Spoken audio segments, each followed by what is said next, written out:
Hi,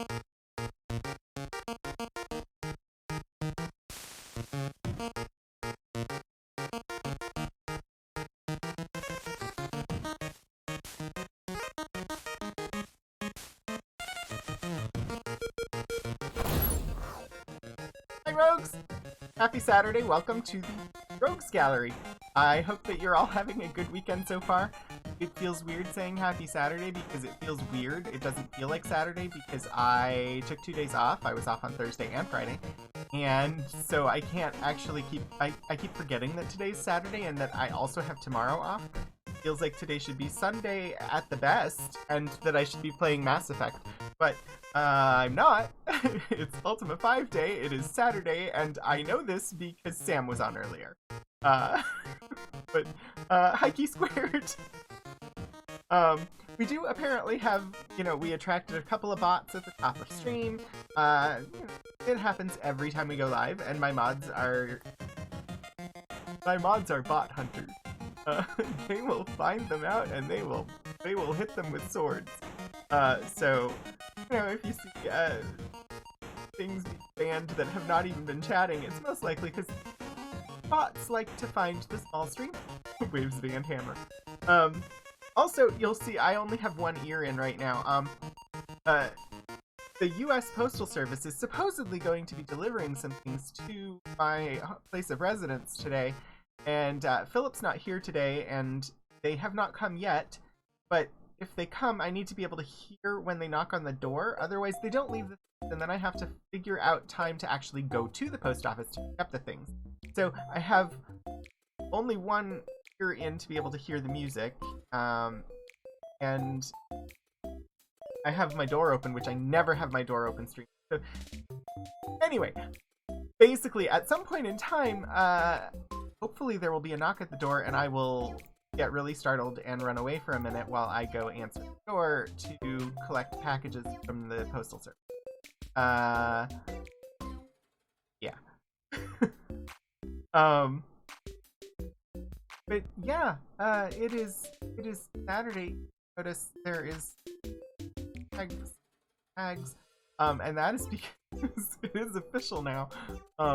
What I have suspected for some time, that I was officially, confirmed, diagnosed to have ADHD, which you may all have suspected that, and I think I mentioned it a couple times that my therapist had mentioned it.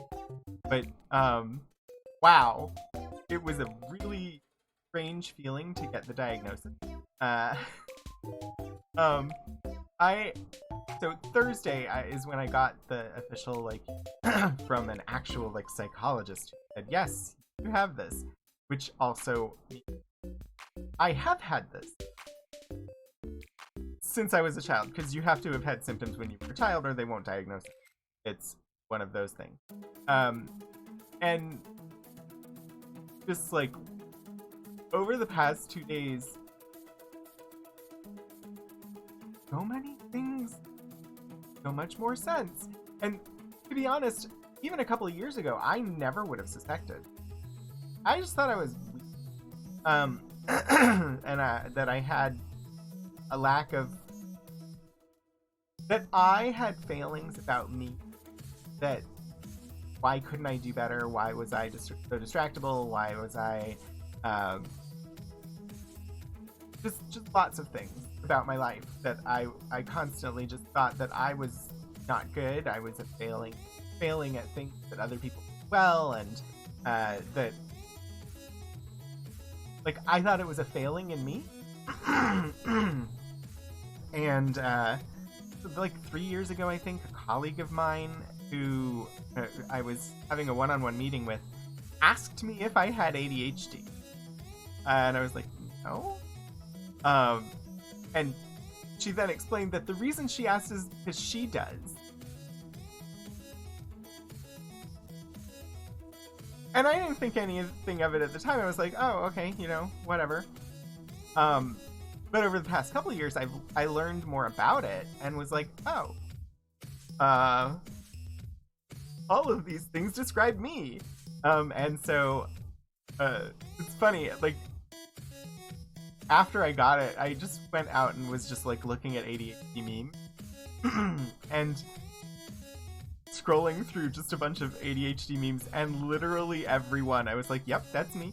Yep, that's me. Yep, that's me. And so, it was a big, like, oh my gosh. And it put so many things in context.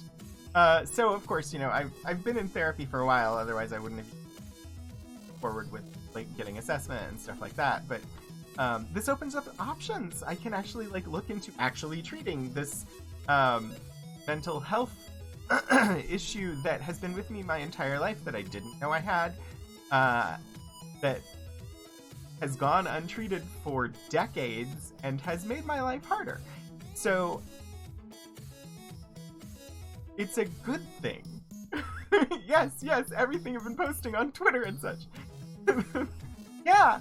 Well, and so the thing is, like, all I knew about ADHD is I knew a kid in high school who had it and who was on some sort of steroid or something, and he would occasionally have really angry outbursts, and that's literally all I knew about it. I knew that it was a thing in the 90s that the media claimed was being overdiagnosed, and like, I literally knew nothing about it. And so over the last like 2 years, I've interacted with a number of people who have ADHD and who talked and shared and were open and like talked about what the experience of having ADHD actually is. And I saw myself in a lot of it.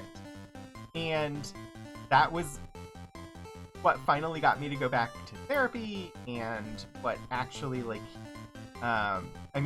go back to therapy. Yeah, it had been 20 years since I had seen a therapist. I had seen a therapist because I was diagnosed with depression 20 years ago. And so went back just to like talk to the therapist. I was like, you know, I've been out of therapy for 20 years and I'm having issues with depression, which unsurprisingly in the midst but also had mentioned to them, and also I'm seeing a lot of this, and it certainly sounds like me. And so I'd like to explore whether that is actually or not. And here we are, many months later, and I have an official piece of paper from a psychologist that says, yes, that is actually you. So, yeah.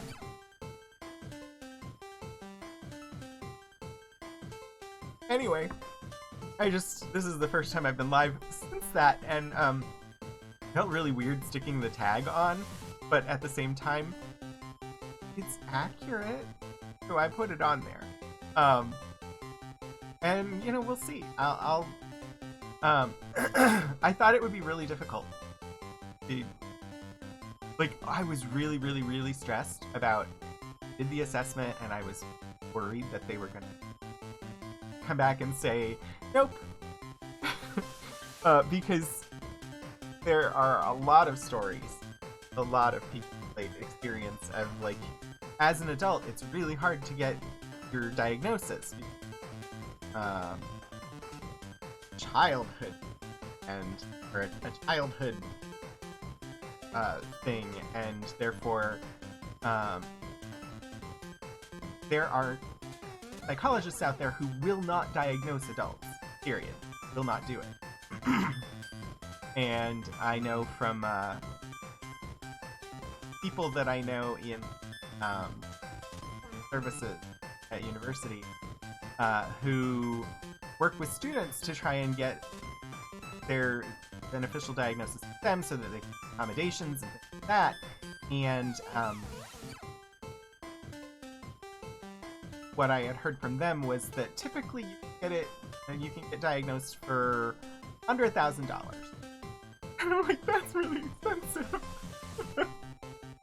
But no, I found a place, a lovely place online that has built a network nationwide of providers that will do assessment, and they have about half the states where they can actually do teletherapy and other stuff like that. Really inexpensive. So there's a site called ADHD Online.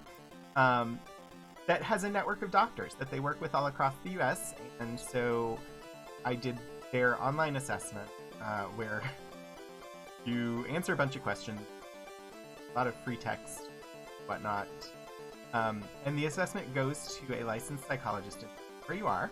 And then they can do medication management appointments and teletherapy. And so it makes it really convenient to actually pursue, and actually surprisingly quick from the time that I decided to do it to the time where I had a psychologist read everything that I had written and looked at the answers I had given to the questions and said yes.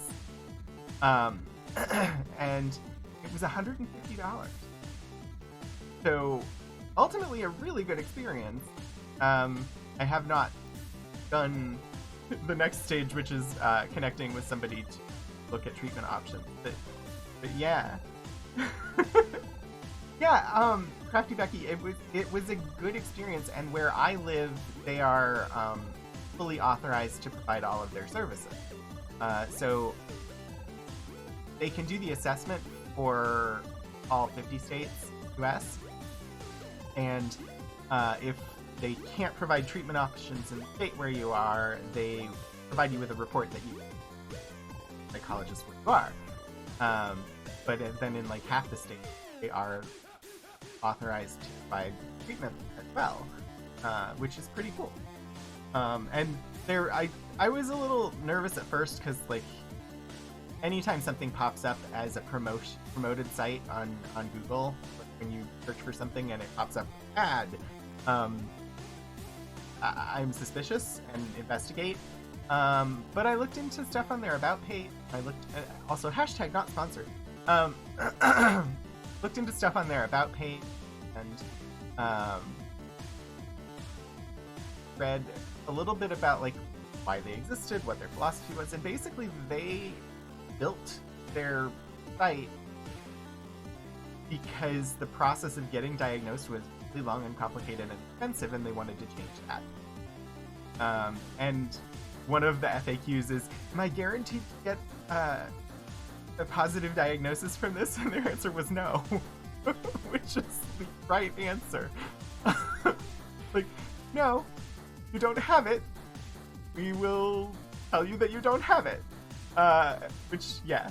So anyway, this is not the point of the stream today, but it is something that I wanted to just mention at the top. This is part of why I'm scattered all the time, and just like little things about my life have made so much more sense. Like, I have always, like, there's, so the hyperactivity portion of it, there, one of the typical things, like extra energy, so like bouncing while you're trying to sit still, or like stuff like that, and I'm always like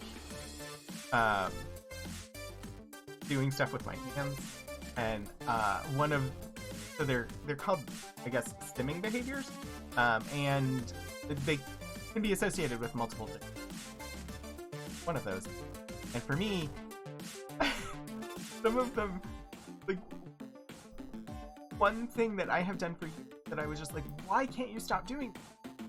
Makes so much more sense now, which is I chew on the tip of my tongue, like I bite bits off the tip of my tongue.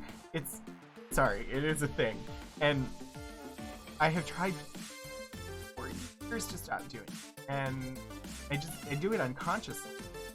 Why it's hard to stop. If I notice I'm doing it, I can stop myself from doing it, but thing. And it fits perfectly with the types of stimming behaviors that happen. And like when I was younger, when I was in class and played I would unconsciously whistle all day long. To the point where my brothers, my older brother got to the point where he hit me for it to make me stop, because brothers. And I didn't know why I did. And apparently it was not something that was concerning to my parents, but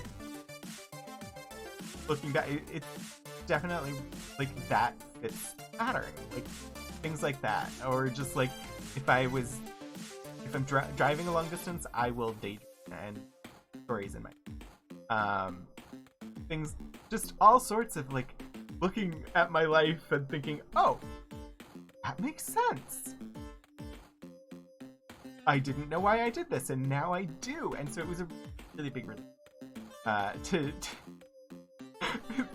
feels like a weird thing. Oh, you were diagnosed with an illness. Technically, I guess, yes, an illness. To say it's a big relief, but so many make so much more sense now. So anyway, yeah, that's me. But yeah, okay, so I should move on and actually get started on the doing of the talking and the not the talking of the moving towards the game. First, welcome everybody to the stream. If you're new here, welcome. It's great that you are here. I'm Rogan. This is the Rogues Gallery. I am a variety streamer here on Twitch. I stream 4 days a week. And so, yeah, I stream on, well, we'll start with today.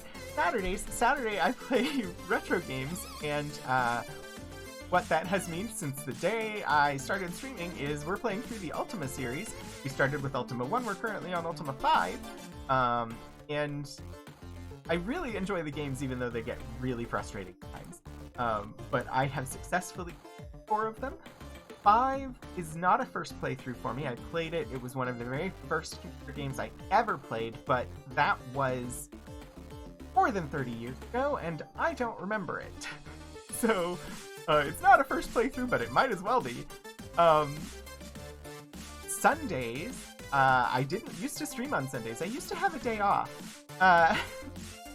But then Mass Effect Legendary Edition came out, and I wanted to play it, but I didn't want to, like, cancel anything else I was doing, so I added a day. And we are currently in Mass Effect 2 on Sundays, so if you're interested in joining me for that, that's tomorrow. And Monday nights, I have a spin wheel that I spin to see what we're going to play. Last week we played Darklands, and it was a good game. I'm sure I want to play it on stream, or at least not right now. I'm not sure I'm in the mood for it. Which is definitely a thing. Usually, like, I go with what the spin wheel says. I had fun, but the fun on last Monday night was mostly, like, the chat was really distracting, and we were having a lot of conversation and jokes. So I may put it aside and play something else for a bit and back to it later. I actually think it's really similar to Ultima, and it might make sense to do on Saturday at some point. If we want to take a quick break from Ultima for a bit and play something else, or once I'm done playing Ultima. So I'm not saying I won't stream it again, but I'm thinking that I may actually do, because it's been on the wheel for a long time. Elixir added it, and I've been wanting to play it. So I think that might be what happens, that I might play Wilderness instead of doing Darklands coming week. We'll see how I feel on Monday. Maybe I'll feel like playing Darklands again. But I don't think it's one that I could do every week and be happy, because I don't know enough about it and it's complicated. Done with Ultima? Is this possible? Eventually. I think the main has 10 or 11 games? You keep typoing your bad jokes. It's okay, Keith. I got what you were saying. It's 10 or 11 games for the main series. Plus, there's Ultima Underworld, which I'll give them a try, but Ultima Underworld. And then the Worlds of Ultima games, which is the whole reason I started playing Ultima, was because I want to get to Martian Dreams. But I wanted to play my way to it in this order. So we'll get there eventually. But yeah, there's like 12 or 13, 14 or so in the Ultima. I don't even know. So there's also Ultima Online, which was an MMORPG. I don't know if it's still a thing that you can play. if it is, we'll give it a try at some point when it comes time to do so. But I honestly don't know if it's still playable. And then the other stream that I do is on Wednesday afternoon. I stream from archives at Virginia Tech, where I work, and I share stuff from the archives. And this coming Wednesday, we are sharing. So first week of February was the 100th anniversary of the publishing of Ulysses by James Joyce. And so we have a couple copies, and we're gonna excerpts, look at them. Got some ones in the collection. I've not done a stream that was focused on a single title before from the archives, but I thought it would be interesting.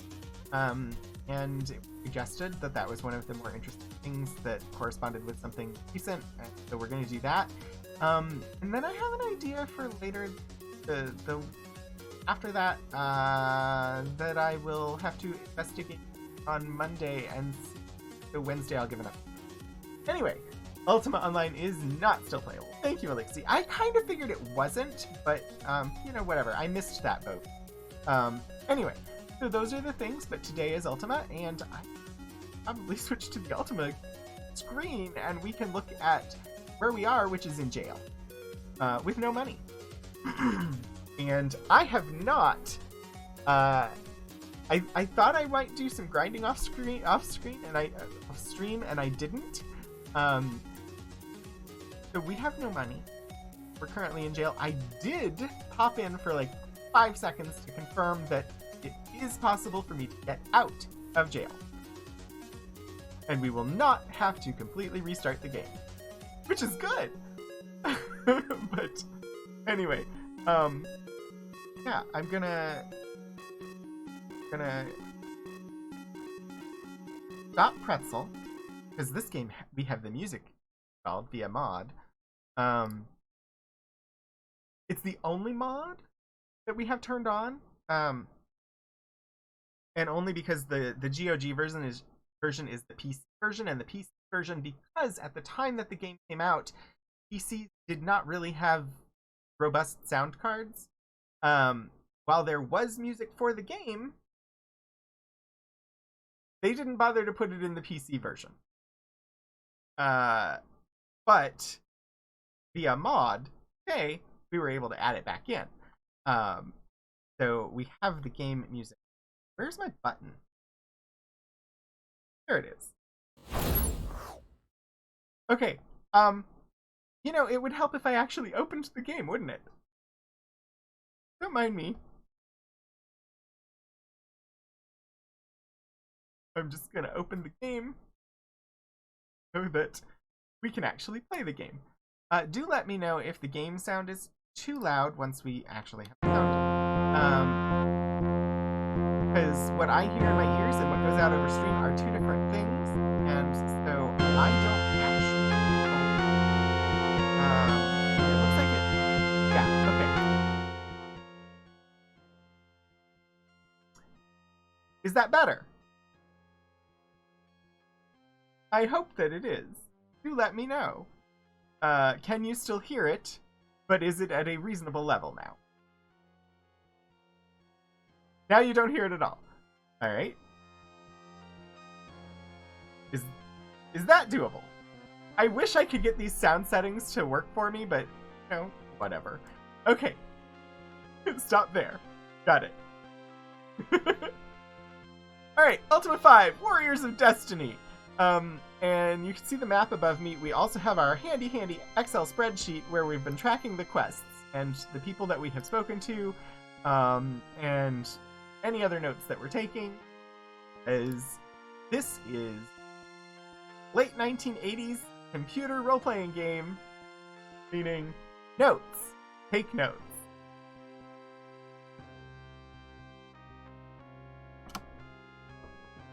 Let us journey onward. So I should arrange so that I can actually do that. Because, oh, I don't look over there for chat. This, now I've got chat in two places. I should be able to see if you post something. Woohoo! Okay, journey onward. Here we are, in the jail.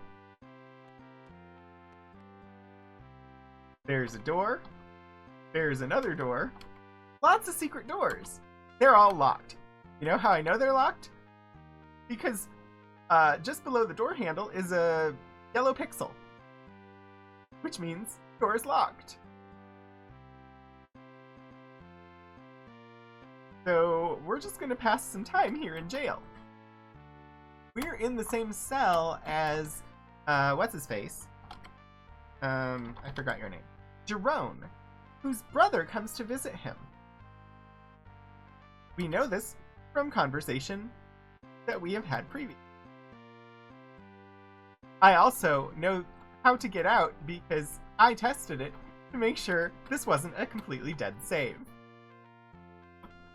I knew there was a way, and it was just like, it has been more than 30 years since I played this game. Alright, you see a man with a tall white hat. Hello again. Surely thou wilt give me 50 gold for those keys. Absolutely I will. Thou hast not enough gold. Oh dear. How do we get out of here?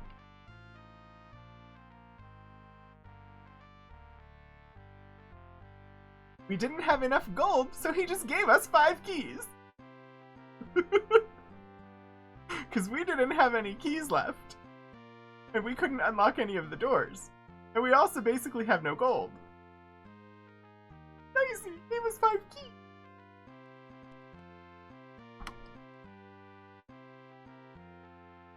Door!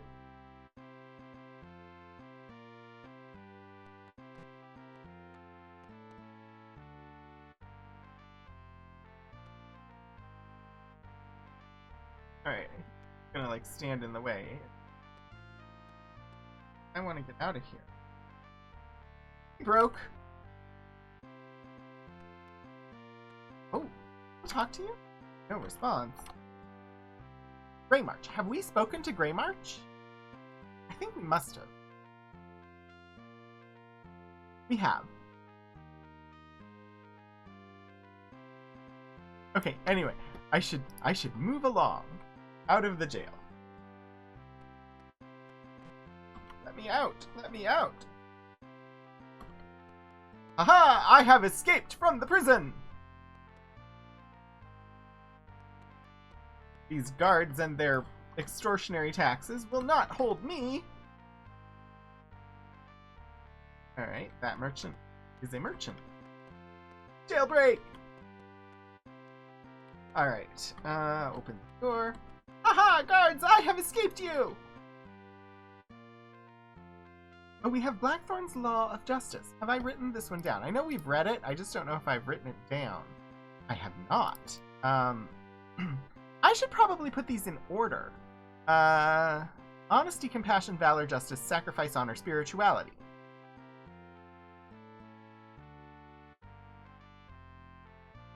Honesty.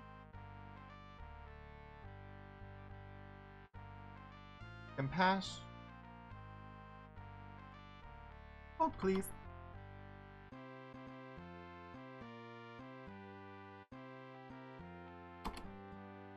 Honesty, passion, valor, justice.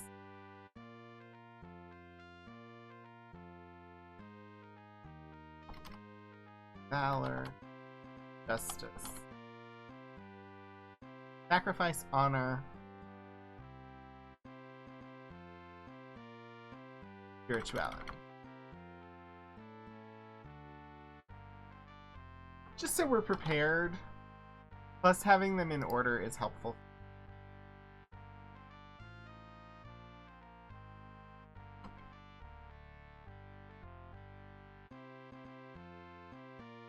Not mean to bold that one. Alright, Blackthorne's Law of Justice. Thou shalt confess thy crimes and suffer just punishment, or thou shalt be put to death.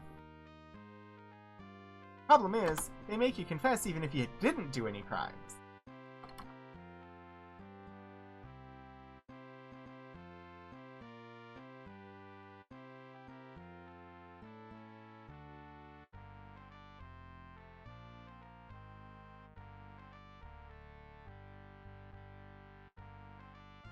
Right. Okay, we've got that one jotted down. I don't know if we actually need to know them, but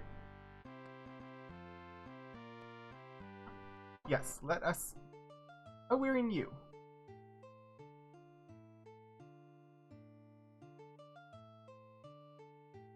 There was a reason we got put in jail.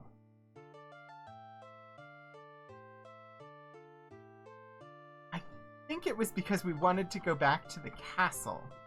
And you either go to you or the castle when you get put in. But I think we were using it as a means of fast travel.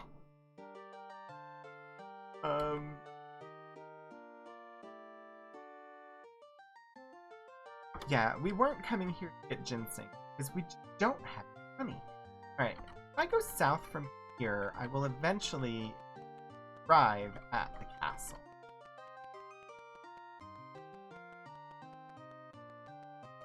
Ish. Around. Aha! Found this river. No, I don't want nighttime. I'm lost. Night. Night is when the monsters come out.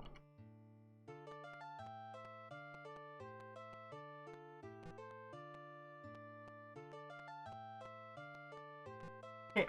Oh, wow. We passed the castle. That's the moon gate at the castle. Alright, I think there's an inn in North Brittany. Cannot recall. Anyway, how is everybody going so far? Hope that you are all having a wonderful, wonderful weekend. Does anybody have any fun plans planned?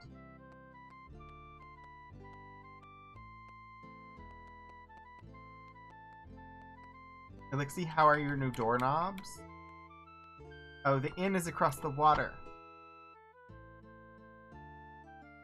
Okay. We'll hole up in outside town.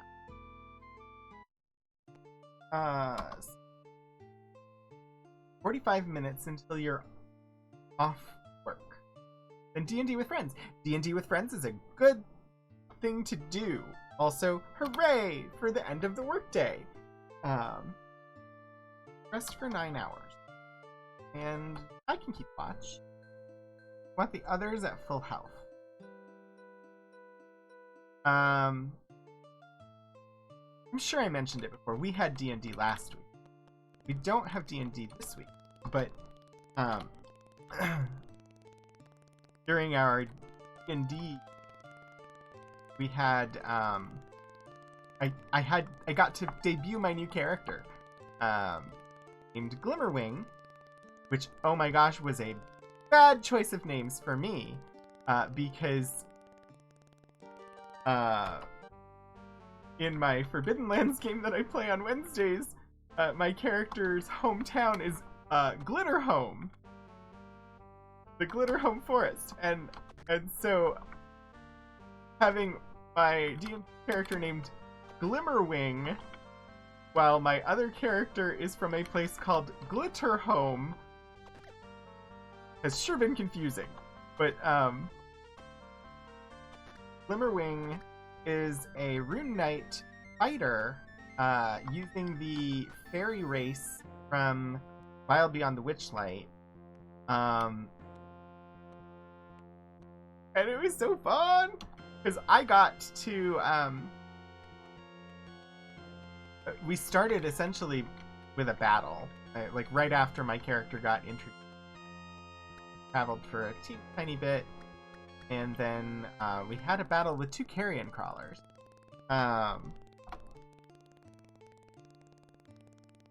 And so they were large. Like size large. And in fighting them... Well, so...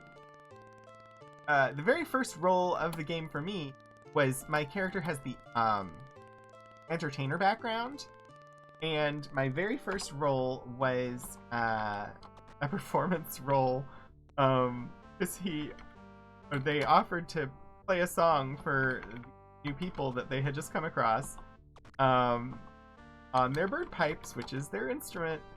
And so my very first roll was a natural 20 for playing a song.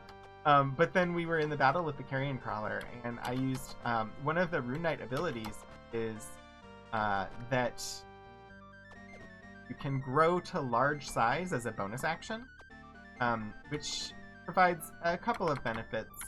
But so the fairy race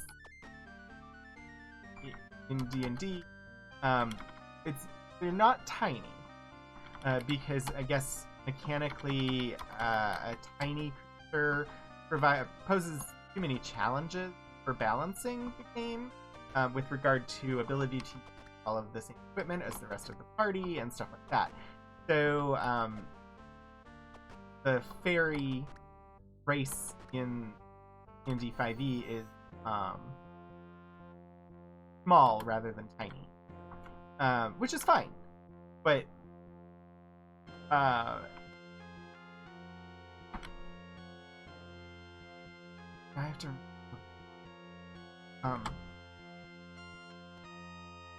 but so as a bonus action I can grow to large size, so I go from small, which is like halfling size, to large, and I don't know how the others felt about it, but I thought it was awesome.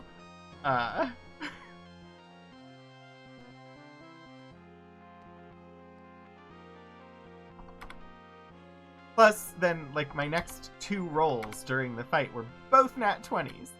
I did later have some, I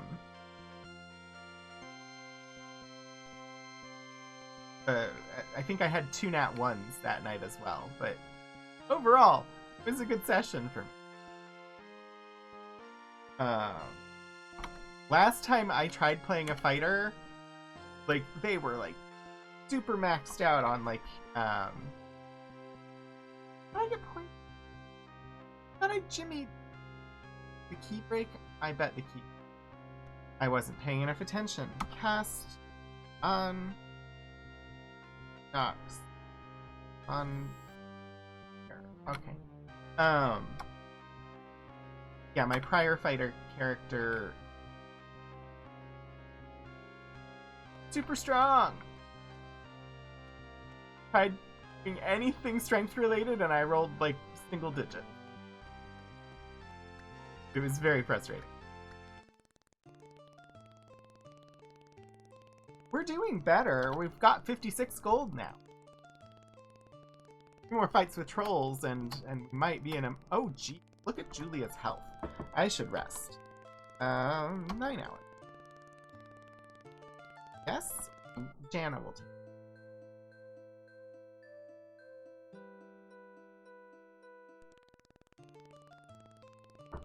No effect?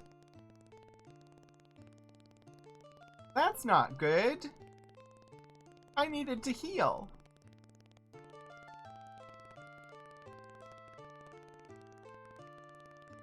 Nine more hours. Jana's staying up again. Still have not heard the postman.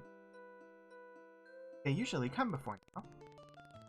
I suppose it's possible that the packages that are coming are small enough that they fit in my tiny, tiny mailbox, but I doubt it. Alright, I'm doing a lot of saving because in previous weeks I have died and had to redo quite a bit. And so I'm trying to avoid that. I'm really not good at saving, but I'm trying to be better. I am not paying you trolls, I'm killing you. That is the whole purpose of me being here, is to kill the trolls.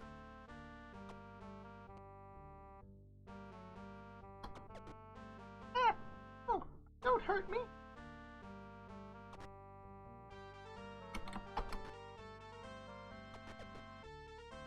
It's nice that everybody currently has ranged weapons.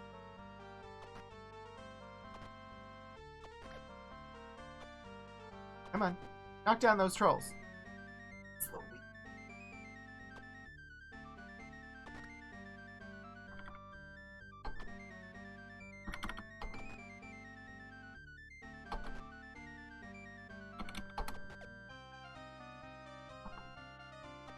I really need Julia to get some... I need my companions to level up, is what I need. But, thankfully, they're all alive today. Which has not always been the case as I've been playing this game. In fact, having all of my companions alive has been something that has not happened a lot. Ah, man. Why you have to be too far away?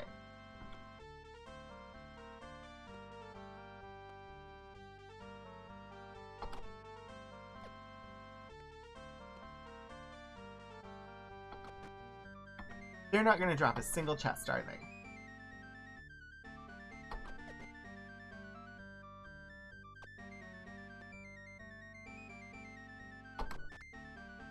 Oh.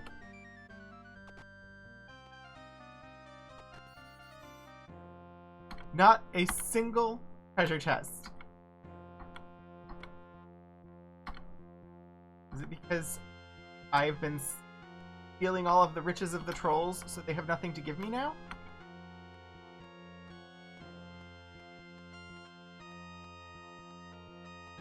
In this game, because it is 1980 fantasy, high fantasy role-playing game, trolls are bad. Save the game. Let us rest for 9 more hours. Anna still hasn't taken damage, so Anna's keeping watch again.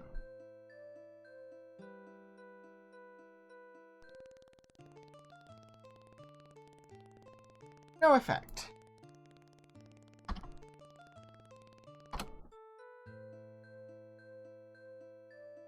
Doing a lot of just sleeping. Gotta heal up. That sort of helped? Thea and Shimino did not really get health back. What's up with that?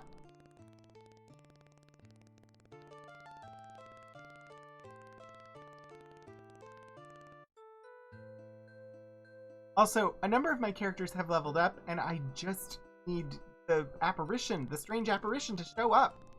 Give them levels.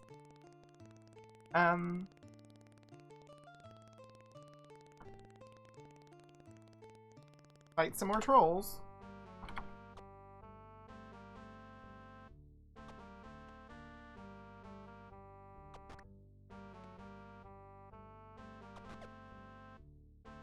I don't know if any of you all have played old school RPGs like this before. Like, say, like the early Final Fantasy game.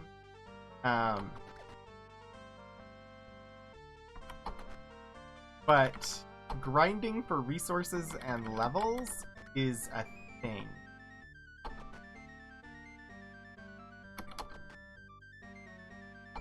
We have a number of story quests, but we're not going to be able to advance them until we level up. Because we're just too weak at the moment to go traipsing about the world without having characters die. And in this game, when your characters die, they lose levels. Alright, let's search. There is a trap. It's Jimmy. We have successfully disarmed the trap. Open. Food, a gem, a sack of gold, and a helm.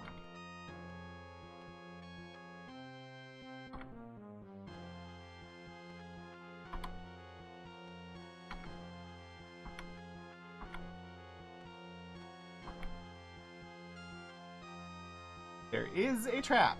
Of course there's a trap. Always a trap.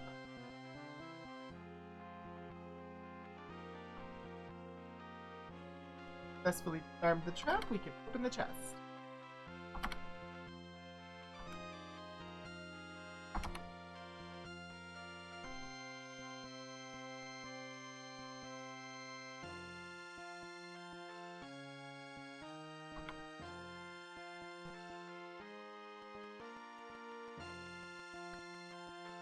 We're up to 92 gold.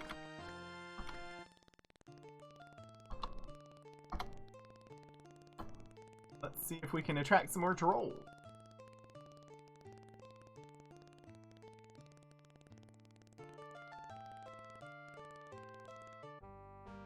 Aw, just one troll. I am totally devastating their economy.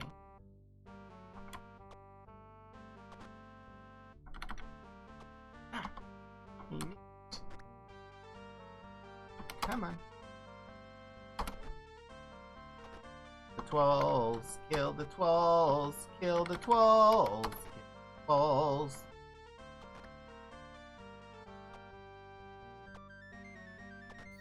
Yes! Success! I think every treasure chest is wrapped. Successfully armed the treasure. Torches, a gem, a sack of gold, 3 weapons.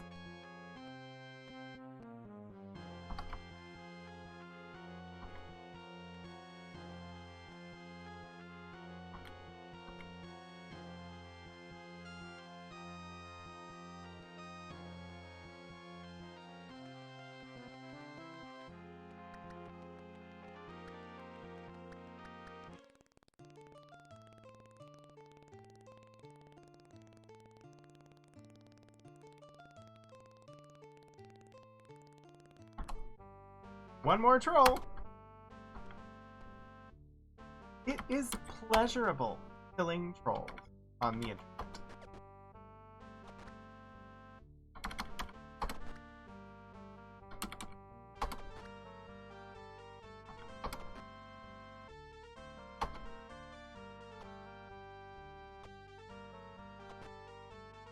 So before the stream today, I had like a half hour left before it was time to get started, and I was trying to get things in place, get ready for. If I don't prepare it like half hour ahead of time, I will not be ready when it's stream time. I have to like stop what I'm doing.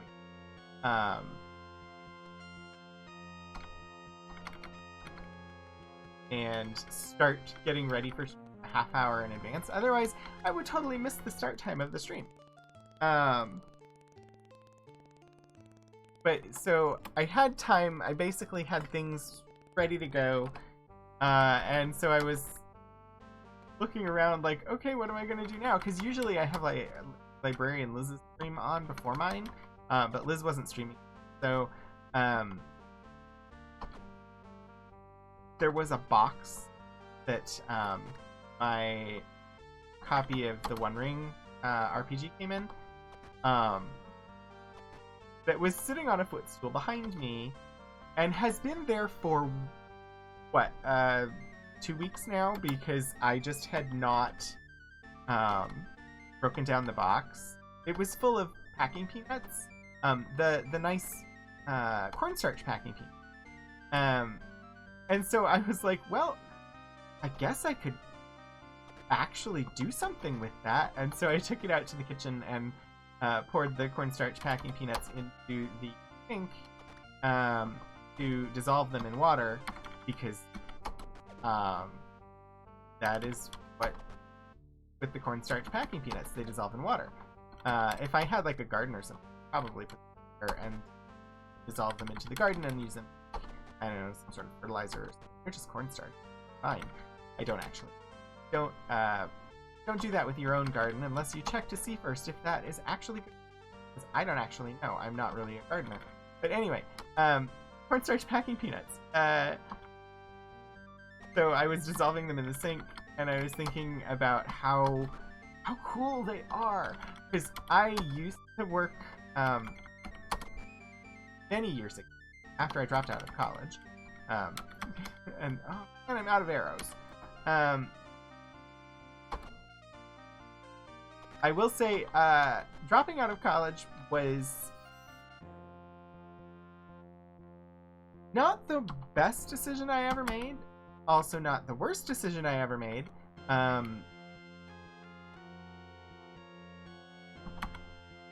But it is a decision I made for various reasons.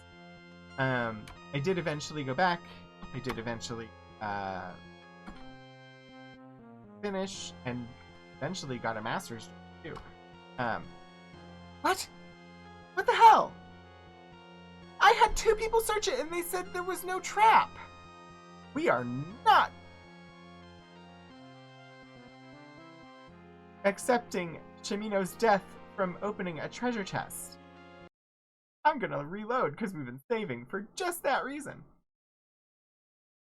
And games this old, you have to save scum if you ever want to progress. Uh-oh. Happened. All my windows went away. Okay, there they are. Everything minimized. I don't know what I did. Alright. I think I got everything back. Anyway, so, yeah. What was I talking about? Packing peanuts. Oh, yeah. So, for a time, I worked as a, I worked in materials management for a startup telecommunications company. And there were a couple things that entailed, but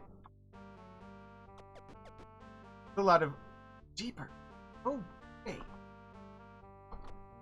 Julia needs to retreat.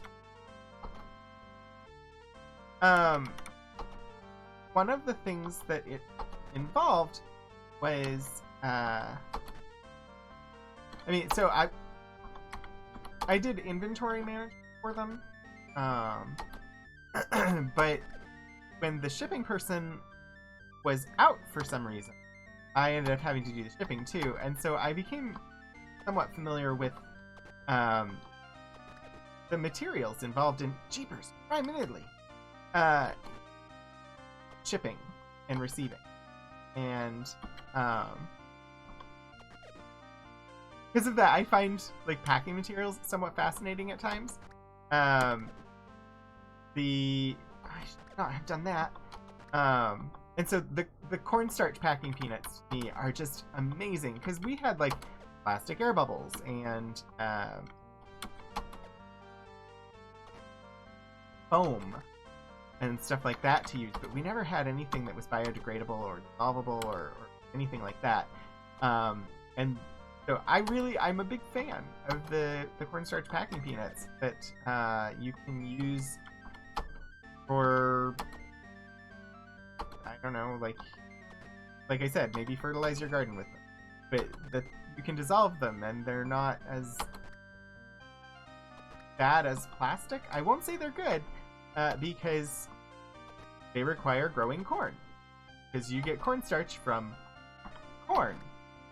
And the production of corn is not the most environmentally friendly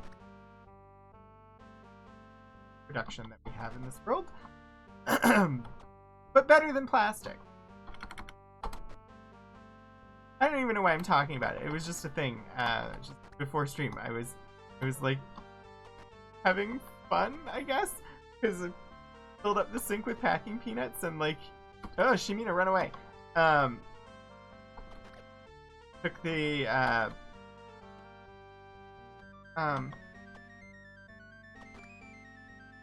sprayer hose on the sink and used it to dissolve all of the packing peanuts, and I don't know, it's fun. I'm sure this is utterly boring, but I had fun.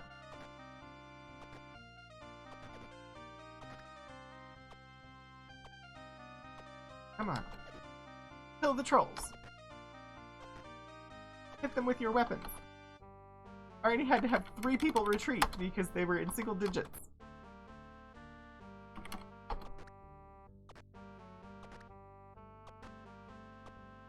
Four trolls. Success!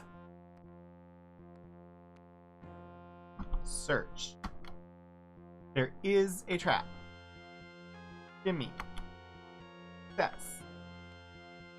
Open. Get. Search. Get.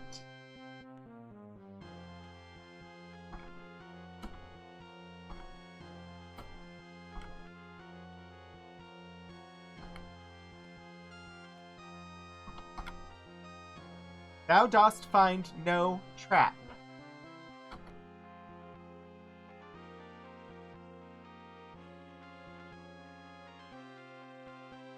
And there wasn't one. Thank goodness. Alright. I think we need to go back to town.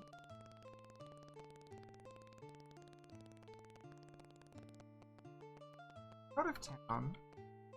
See if the apparition guy shows. Pull up in camp in 9 hours. I have to. Should have had Gweno do watch though. No! Rats! No! I didn't want that! Oh, rats. Eep.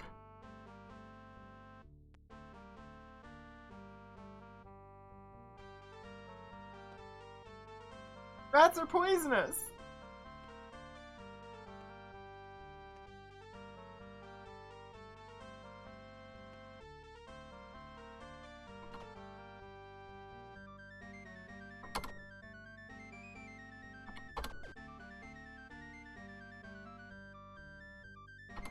I have been poisoned by the rats.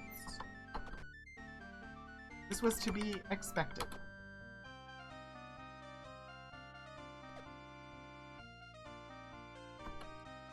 Ah, can't reach it. One down. Can't shoot fire, can I? I can't? That's good.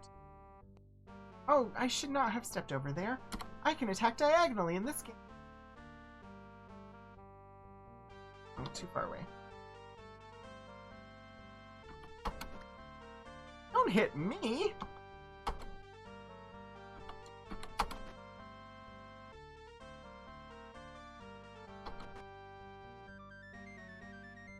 What? Shimino died? When did that happen? That's a friggin' schnabble bubble.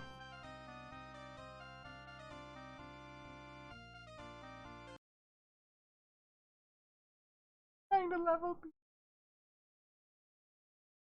Having them die is counterproductive to leveling them because you lose levels when you die. I need them to level up so that they don't die as often, and I can proceed with the game.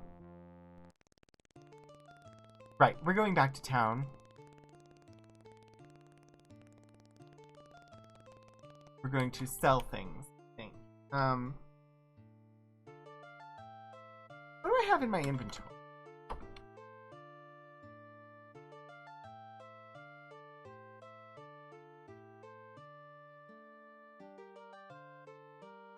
Two chain coifs, 1 dagger, 1 flame oil, 3 main gouache, throwing axes, short sword, mace, morning stars, 7 arrows, 1 crossbow, 25 quarrels. I definitely need more arrows.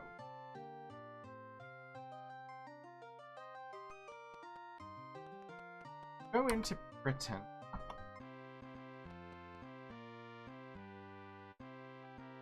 Blackthorne's Law of Compassion.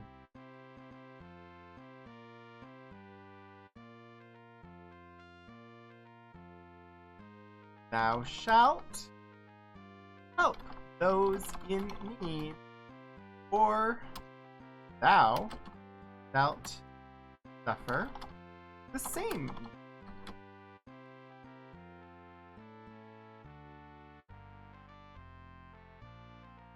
Ostensibly not a terrible policy. However,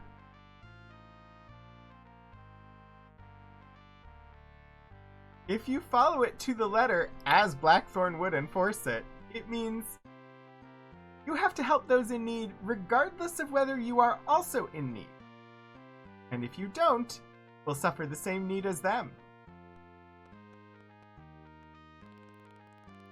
Even if you don't have stuff to help them with, and if you're needy yourself, you're required to help the others to the detriment of yourself.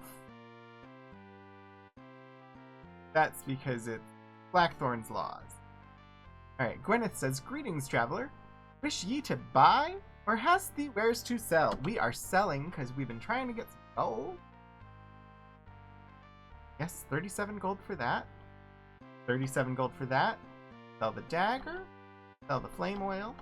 Sell all 3. Throwing axes, short swords, mace, morning stars. We'll hang on to the crossbow for now. Oh, he ran. You have arrows. May I buy them?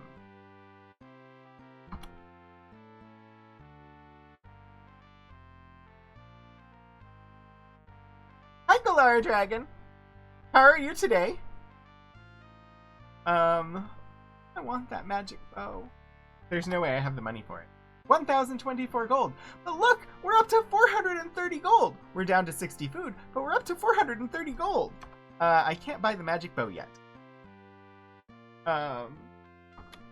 Nothing else, please. Really need the apparition guy to show up. We are ready to level on multiple characters. Never come. It is a pricey bow. I've only had to reload twice today, Galara.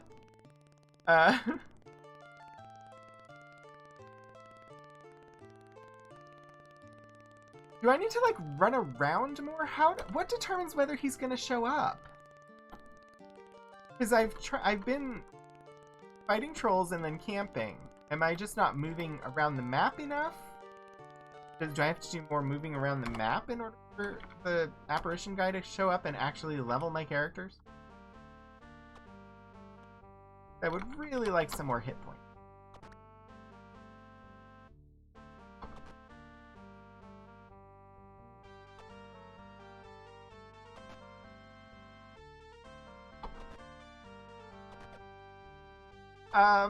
I mean, he'll show up eventually, so if it would be spoilery, then I will continue without knowing for now.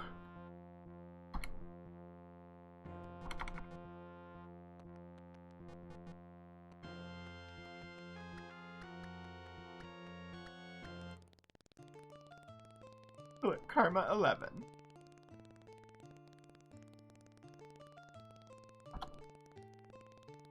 The reason we've had to reload a couple of times was because the trolls sometimes get in a good hit and kill one of my characters. The last time was because we fought trolls and had 3 characters in single digits, and then we tried to sleep and rats showed up and killed one of my characters, but I had forgotten to save. Ooh! Thank you, Galara. I did not know that. That is a time saver. Do not kill me. I'm not willing to accept you killing me.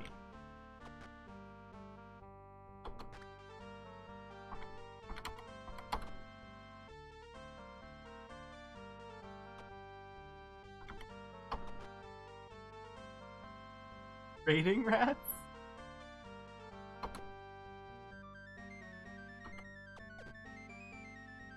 Oh, because they showed up while I was trying to sleep? Treasure chest!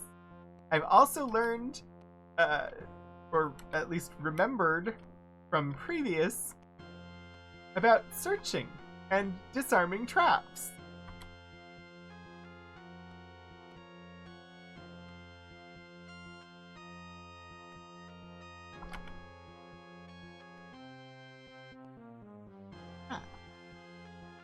Spiked collar.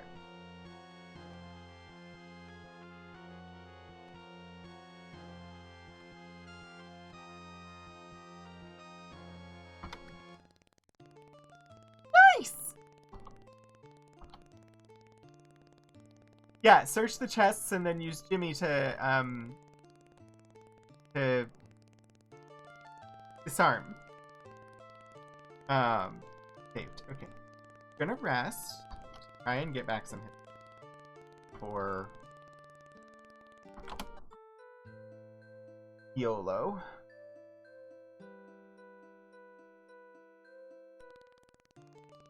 No apparition, but hit points look nice.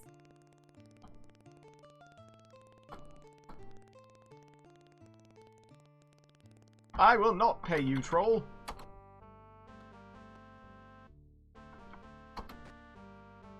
How has your weekend been so far, Galara? Yes, save often. I am learning.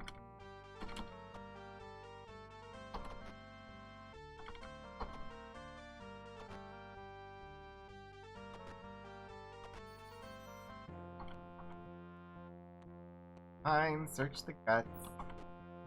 Poisoned!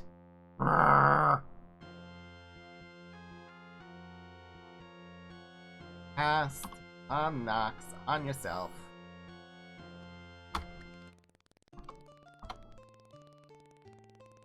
Ooh, cornbread. My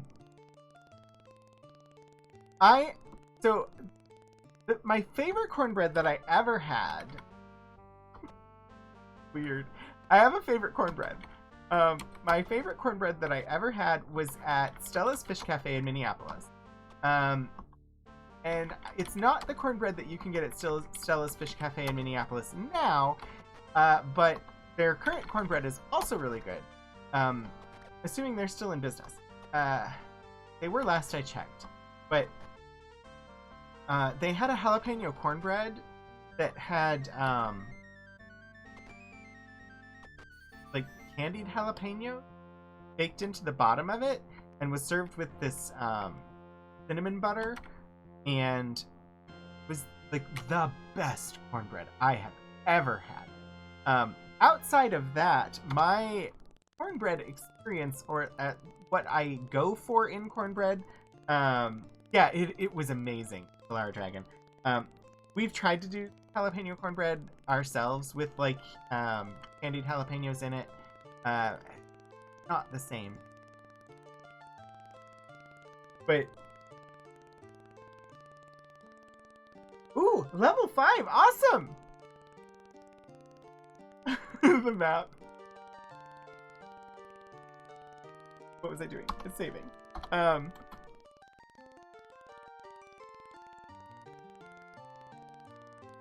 So Stella's was, I think, probably our favorite restaurant in the Twin Cities. Stella's Fish Cafe and Prestige Oyster Bar in Uptown Minneapolis. That, and I mean, honestly, there were a lot of restaurants. We like Pizza Luce. We like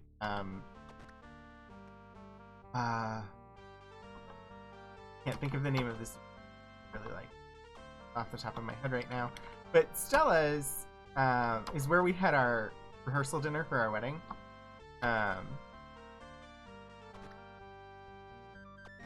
Which kind of risky, right? Like having your rehearsal dinner at a seafood restaurant, but they have food that isn't seafood.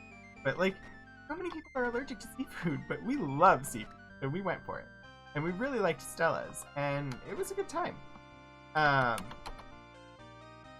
But yeah, their jalapeno cornbread was my favorite. And then beyond that, like, rustic cornbread is not really my style.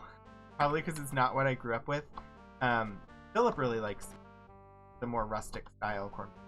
Me, like, if I'm gonna have the cornbread that I grew up with, it's from the Jiffy box. The Jiffy brand cornmeal. Use the recipe that's on the side of the box, and that's what I grew up having. And so that is what I think of when I think of cornbread. Probably more information than you or wanted, but no trap. I don't know if I believe it. I don't know if I believe Domino searching for traps. So, aside from, like, we don't really have plans this year for Valentine's. We have to work, because it's a Monday, and then usually, that's not what I want. Words. Sally's baking it. I'm not aware of that, but it sounds like a blog, and probably sounds like a good blog. You had intended to make cornbread today, but the passage of linear time caught up with you again. Oh yeah, Valentine's. So normally, like, I mean, we have to work because it's a Monday, so it's a work day. And then usually we would go out to eat, but we're still not going out, and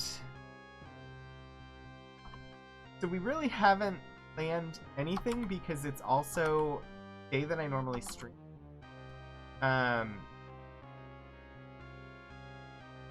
Been debating whether I should just cancel Monday's stream, and I still might. I just haven't decided yet. Because if I cancel Monday's stream, I could like have dinner in and spend time together. But as far as like gifts and whatnot, we both were just like, just get me chocolates. we really just it just takes energy. So we're just like, I don't know what I want. Just get chocolates. We don't need more gifting days. We've got birthdays. We've got the holidays. We got Valentine's. Whatever. So I think I might not stream this coming Monday, so that we have our have some Valentine's. Because I mean, Philip's been at a conference, and that was not a helpful sleep. I'm gonna sleep again. Got wife a couple of things in flowers, which yeah. Florist doesn't deliver on Mondays. That's interesting.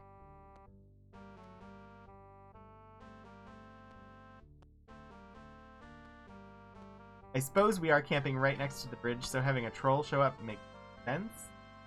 Yeah, YOLO, that's why I was sleeping.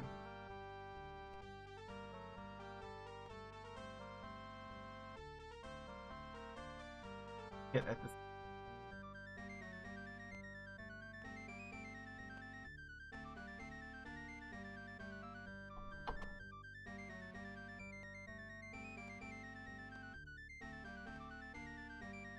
I mean, yeah, I would kind of that a florist would want to deliver on Valentine's Day. That kind of seems like their busy time where they would want the stuff. So that just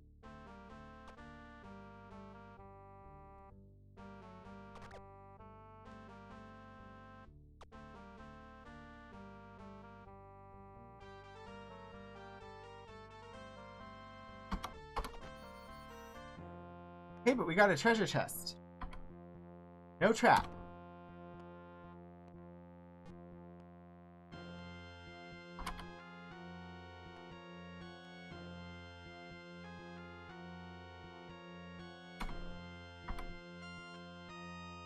Oh man, got my turn orders wrong.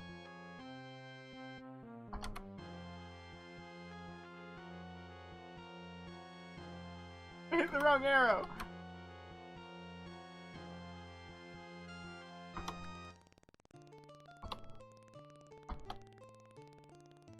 Let us camp again.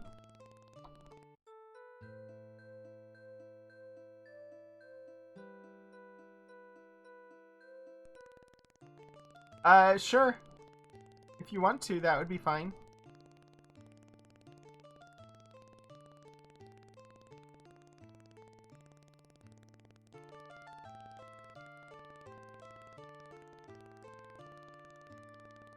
I am.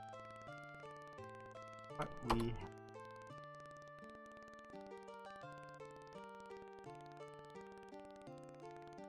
Got a few things to sell.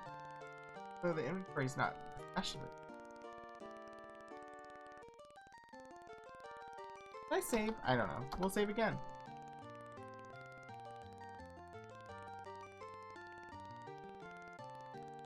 I will not pay you, trolls!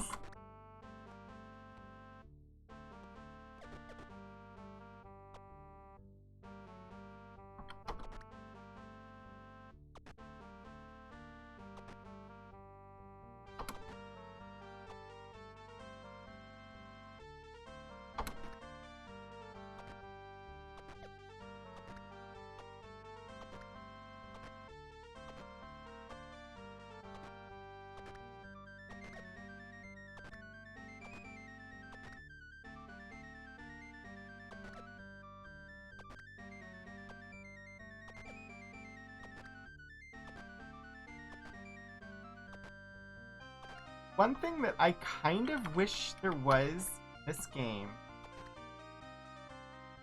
is one of the features from the early Final Fantasy games, which was like the auto fight.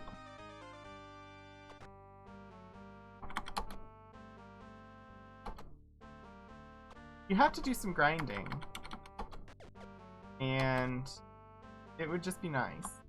That's all. Oh, gets hit a lot.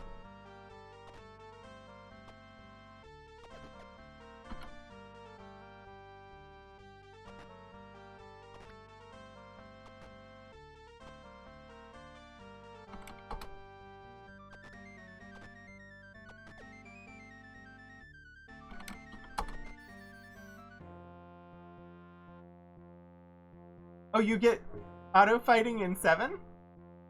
I have not entered a dungeon yet.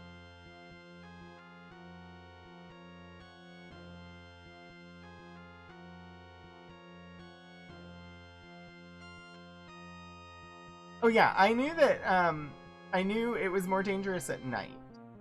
I definitely knew that. Right now, I'm trying to grind a little bit of gold and experience points. So this troll bridge seems like a good spot for them.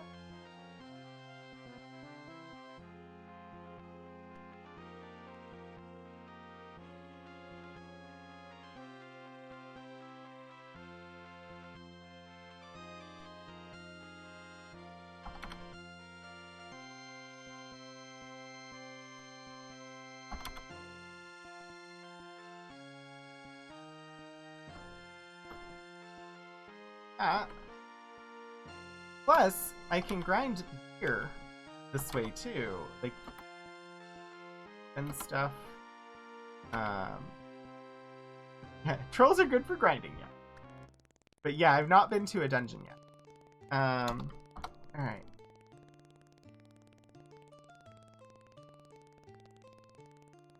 Up in camp for 9 hours. Yes. They don't poison you, and they're unmanageably dangerous. And they're not unmanageably. Yeah.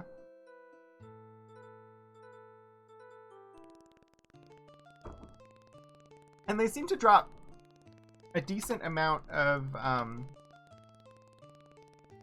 stuff that I can sell.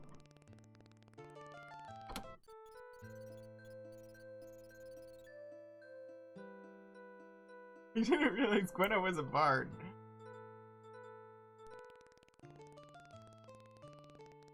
Right. That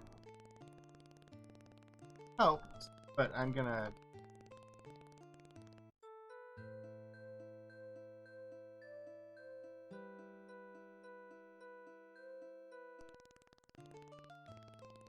We're just sleeping a bunch of... YOLO keep one.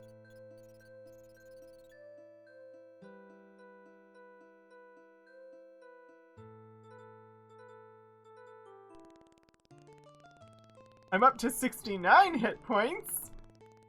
Not exactly where I wanted to be.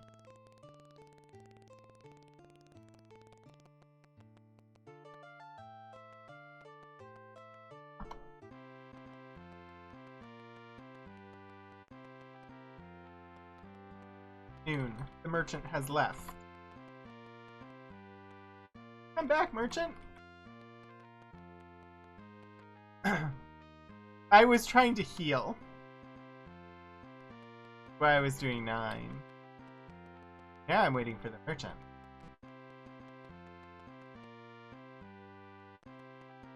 But I hadn't considered like just resting for an hour over and over and over. Apparition.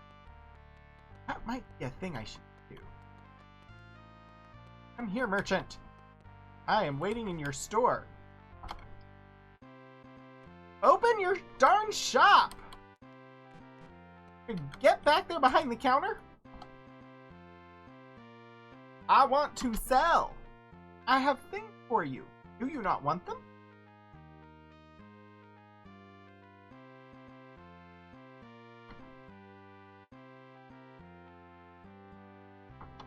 I'm up to...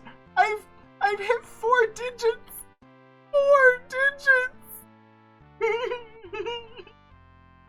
Oh wow, yeah! 69 hit points on 139.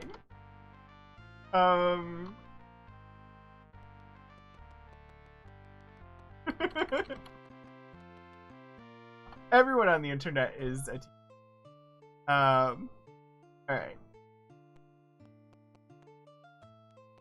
Magic bow. Alright, I'm gonna try this.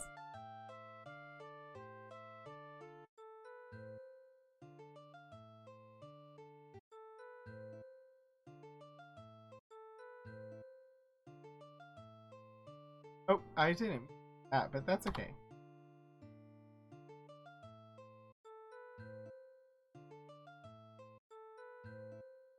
I need this apparition guy to show up. He used to show up all the time, and now he won't.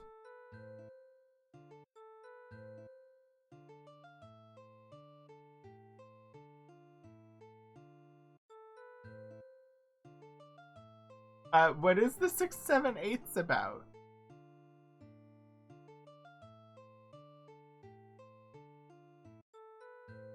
I feel like I missed something.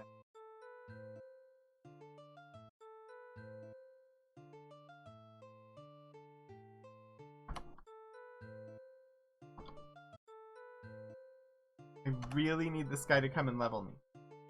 Oh, thank you.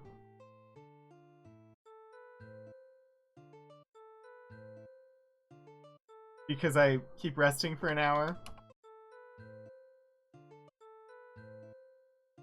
Daytime. I'm gonna travel some distance. If that makes a difference. Run down the road, down to like Trinsic area, and really this guy to show up and grant me levels, please. Not paying you money. I will kill you in.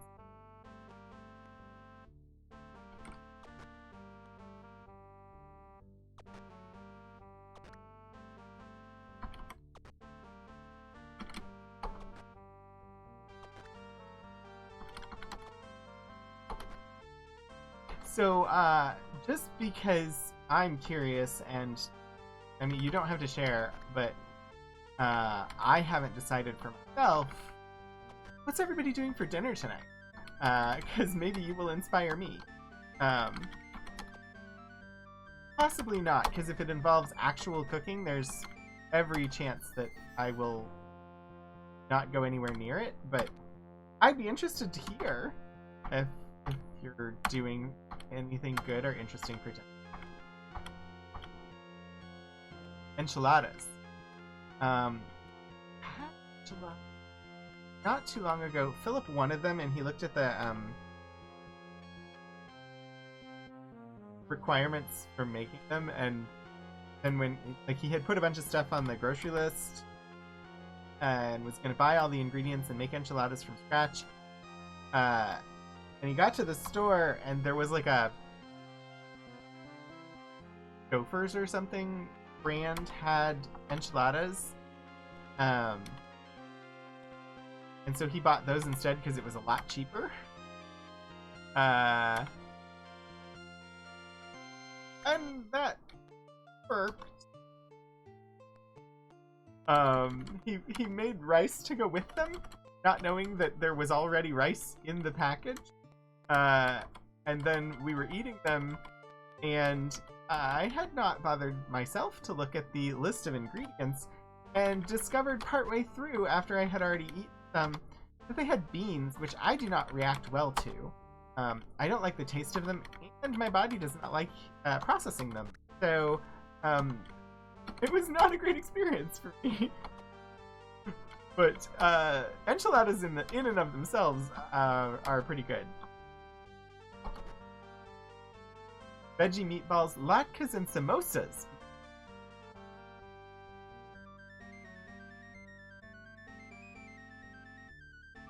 Yeah, homemade definitely would have tasted better, and they wouldn't have had beans.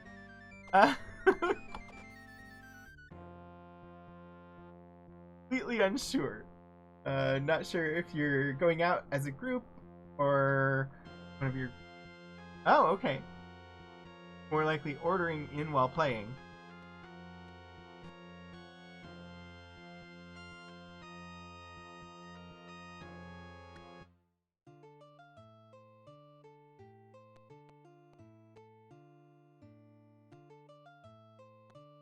Going up against a celestial that might ingest you. A celestial ingestial. We fought in our last in one of our battles near the end, we fought a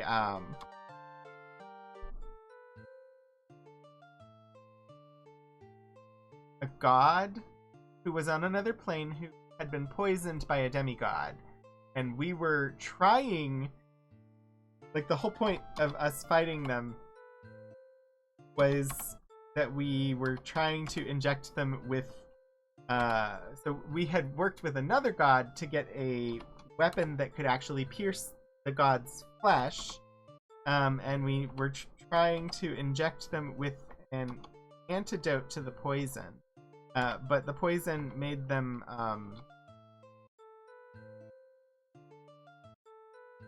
really paranoid and sort of like not processing the reality correctly. So we had to battle them to get to the point where we were finally able to cure them. It was an interesting battle. Hatch enchilada sauce. Yeah, bell peppers, corn, tortillas, onions, and even... Oh, wow, you keep them in the freezer for... Okay.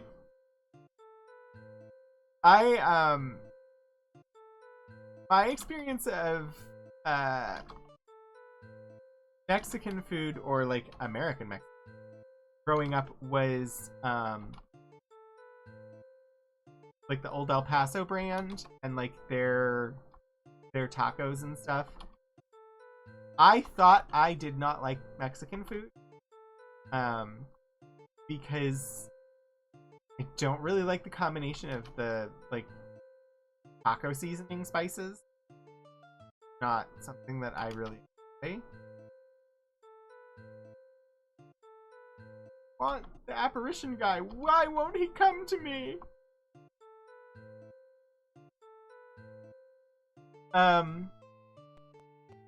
But then as I got older and we actually went to some decent Mexican restaurants, I discovered that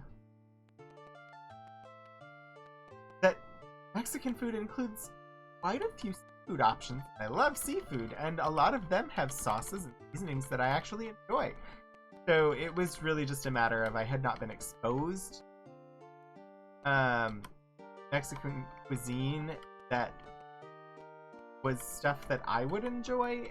Like, I kept having stuff that other people like, but that was stuff that I don't like. And so then once I actually was exposed to some Mexican cuisine that was stuff that I do enjoy, like, I will even occasionally ask for Mexican food or go there on my own. Yeah, there's a huge diversity.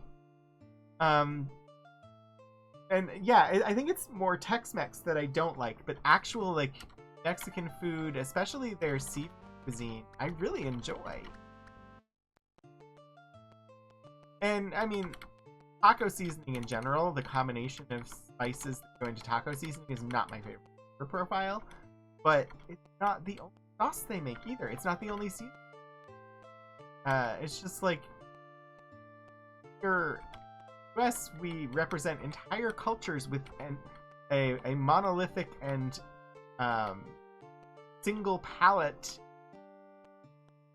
type of food, and it's like no, they actually have, like most cultures, a variety of foods with a variety of tastes because people have different tastes.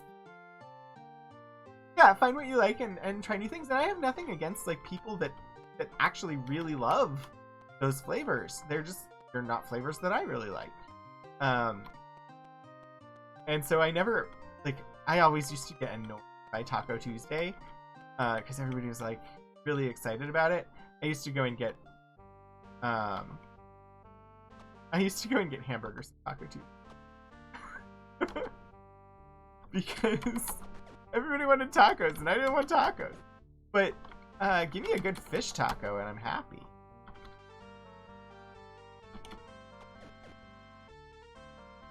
No. That is not... No, Will-o'-the-Wisps. No. One shot.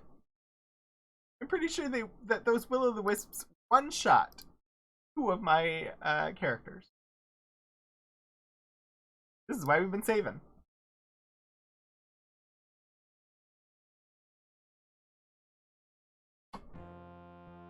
Alright. Seriously, why will this, like, apparition guy not show up? The deal. Hi, Tony! Do you have a nap? Are you feeling rested?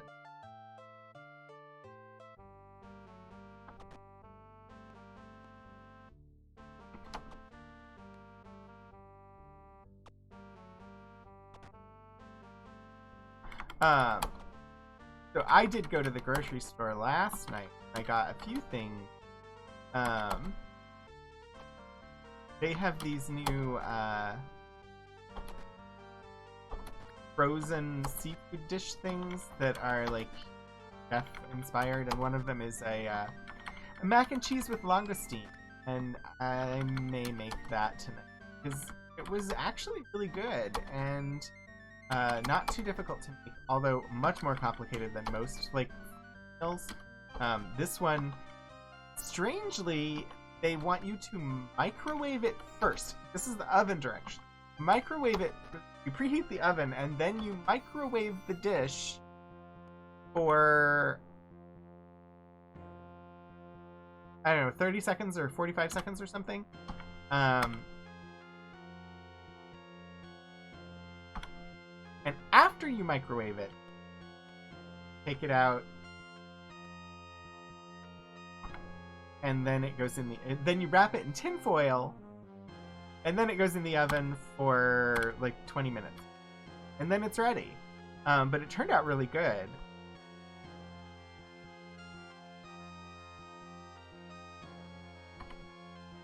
But I'm uncertain as to why the microwaving for the oven instruction. And also, that's really presumptuous. That presumes that everyone is going to have a microwave, which for many years we did not.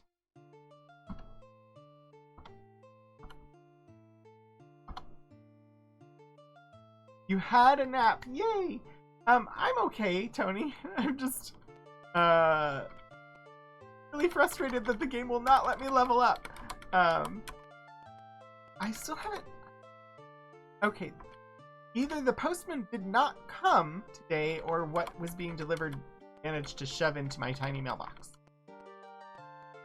Or it's possibly left it at the door? I may take a break in a minute.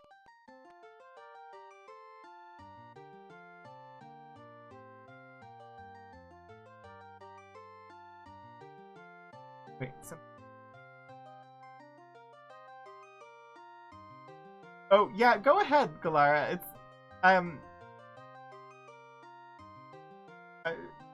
at this point, yes, please do tell me.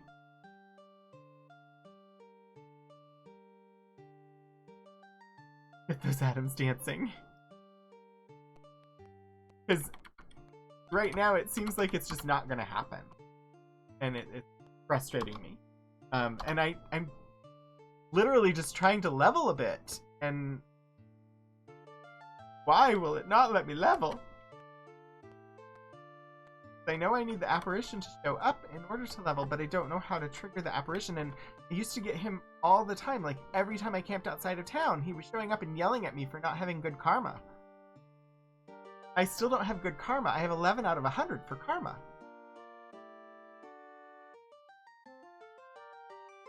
Ooh, Bath Fuzzies from Target.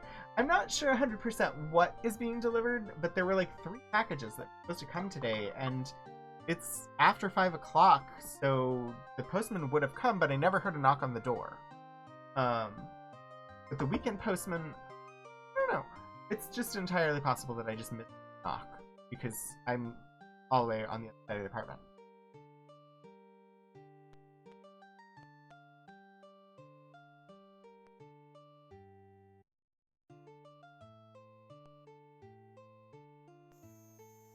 Air of falsehood.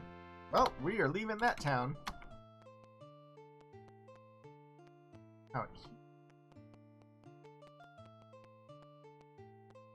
Oh, Moon.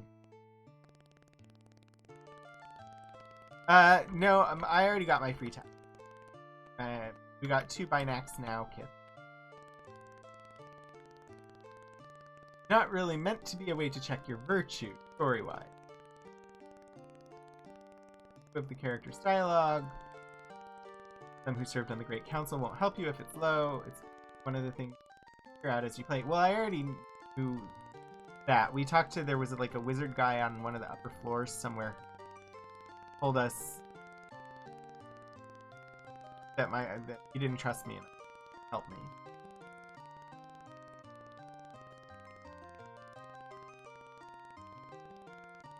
Oh yeah, me too, Galara Dragon. I started with 5 and I had no clue you were supposed to be well behaved. And I did exactly what I did on this playthrough, which was, oh, food is a thing. I don't have any money. Look at all this food in these fields. And I stole all the food on the fields and I ate all the food that was sitting on the tables and killed my karma, which I totally did. Oh yeah, Control K gives me my karma.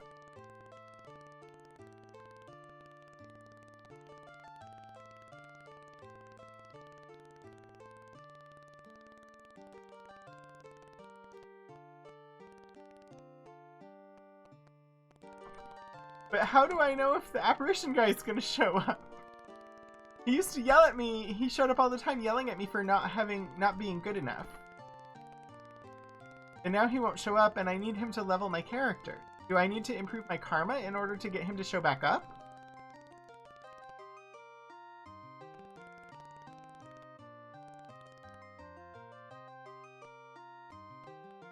My karma sucks right now. If I have to have good karma for him to show up, I'm not going to be leveling for a while. I'm going to have to go find all of the homeless people and give them money. Gotcha. Nope, we are not fighting snakes.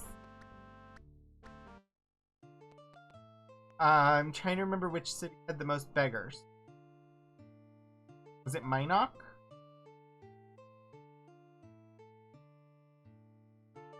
Thankfully, running away didn't kill my karma.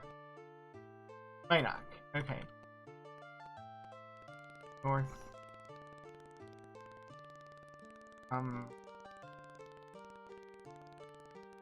Save before we go trying to get to Minok.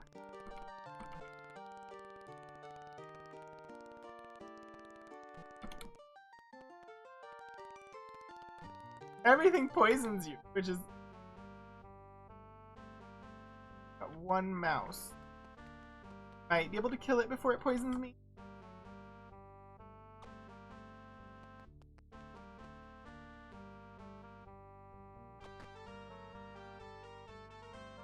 Too far.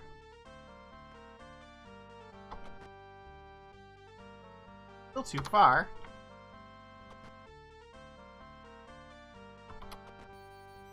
Hey, nobody got poisoned.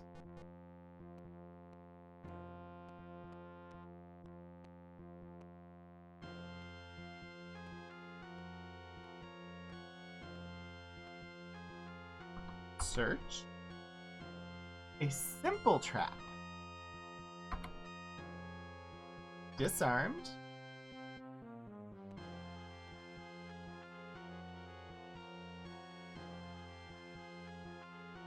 Once every 24 hours. Well, it's definitely been more than that.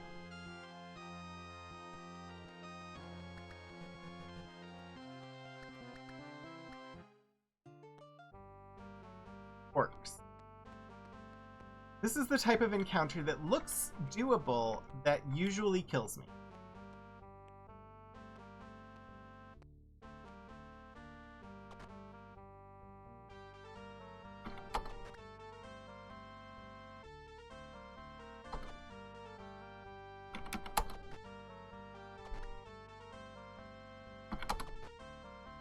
One down.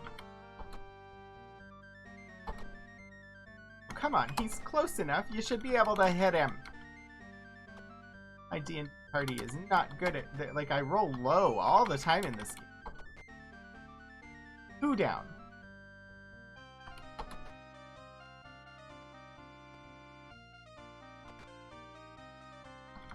Maybe? Oh. It's so nice to have them die in one hit. What is going on?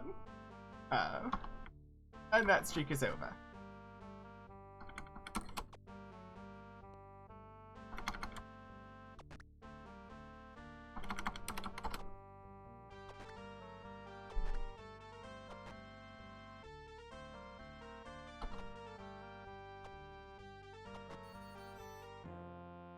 Search.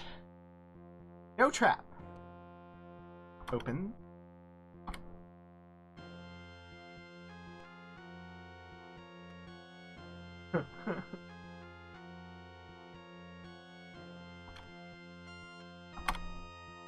It was the weird... Like, it was so frustrating as a kid not having played Ultima 4 and having this be the introduction to the game to have hidden mechanics that you didn't have any way to check.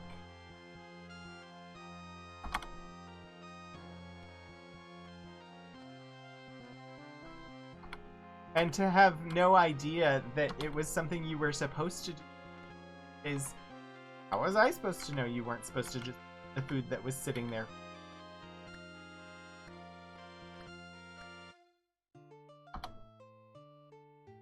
Also, yeah, he yells at you.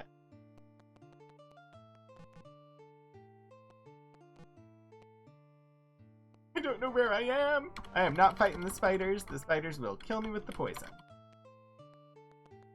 Go further.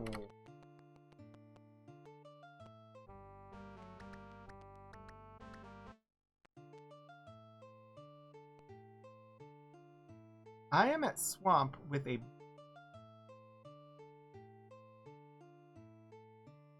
swamp with bridge. I'm by the shrine. I still have to go way further east.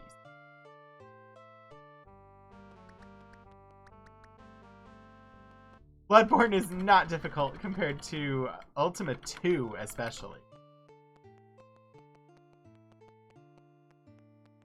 Ultima 2 was brutal. Trying to land, like, take off in the spaceship, you navigate to Planet X, you do everything on Planet X, you come back from Planet X, and you have to land successfully, and that whole sequence has to be done in one try. Because you can't save unless you're on Earth. I think I spent like 2 hours on stream trying to do it successfully. It was so freaking hard. No saving in space and no saving on Planet X either, and landing without crashing was virtually impossible.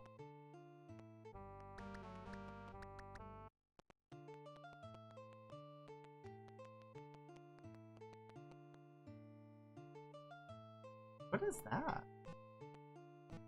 Get to it.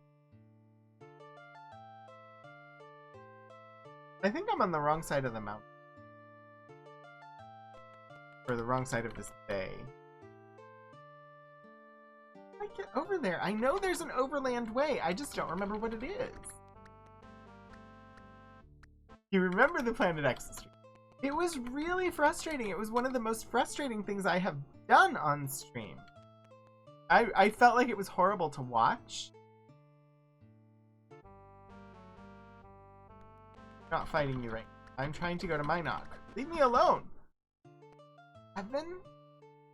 Olo, learn to take a hit!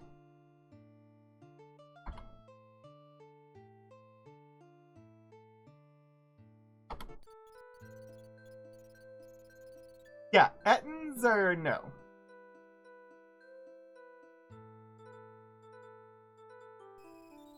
Apparition!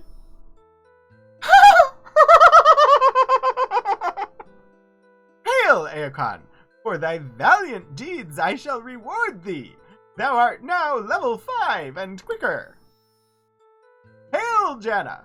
For thy valiant deeds I shall reward thee. Thou art now level 3 and quicker.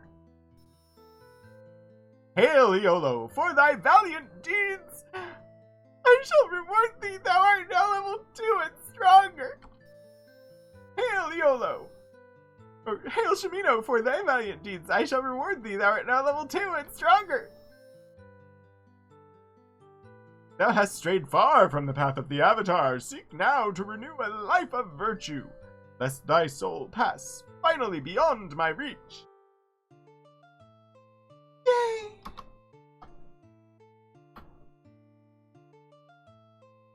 Alright. With that, I am going to take a quick break and use the restroom and check the mail to see if the stuff came. So I will be back in just a couple of minutes, and you should take this time to stretch, get a beverage, have something, or get a snack, get up, walk around, do whatever you need to do, and I will see you shortly.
Hello, I'm back.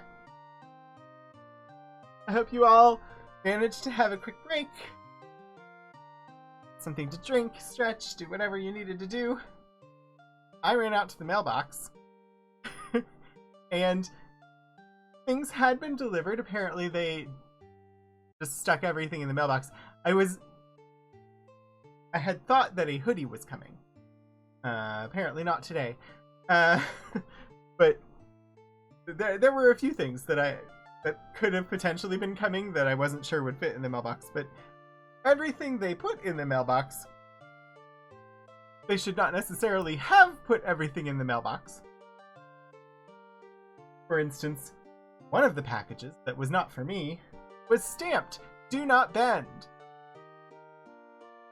In order to fit it in my mailbox, they bent it. Which they do often. But, anyway. Well, yeah,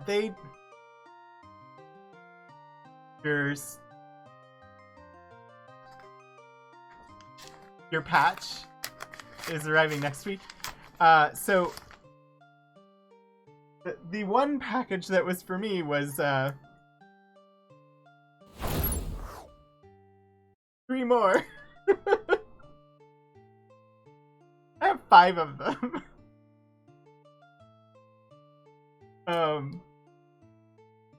But yeah, the Postal Service does silly things with the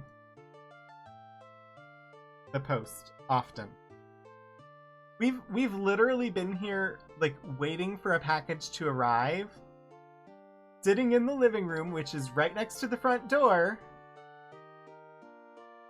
waiting for them to knock on the door, only to have one of the, like, "Nobody was home" notes attached to our door. Because they didn't bother to knock, they just put the note on the door, saying nobody was here, there was nowhere to leave the package. It's like, we were literally waiting for it, planning to use it that day.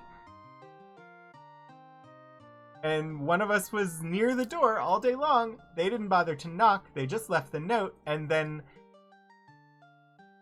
when we go to look and see, can we schedule redelivery or anything like that, it's like, nope, you can't schedule redelivery, you have to come to the post office and pick it up. Sorry, too bad you weren't there when we were there.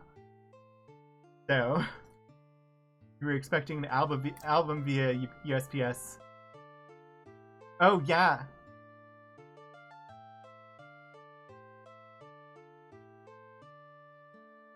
I haven't decided where all of my patches are going, but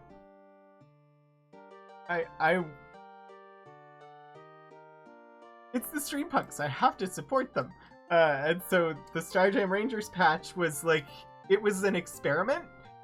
Like, they were trying to prove, hey, let us do patches. We can sell patches. And so they had like 100 patches and they needed to sell them all. And so I bought 5 of them, which seemed reasonable to me. And now, at the moment, the patches are the only thing in their store because they are looking for a new place to host their merch store, thanks to Spring deciding to go all in on NFTs.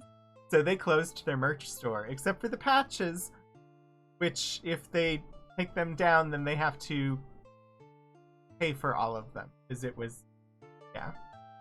Astro Rogan.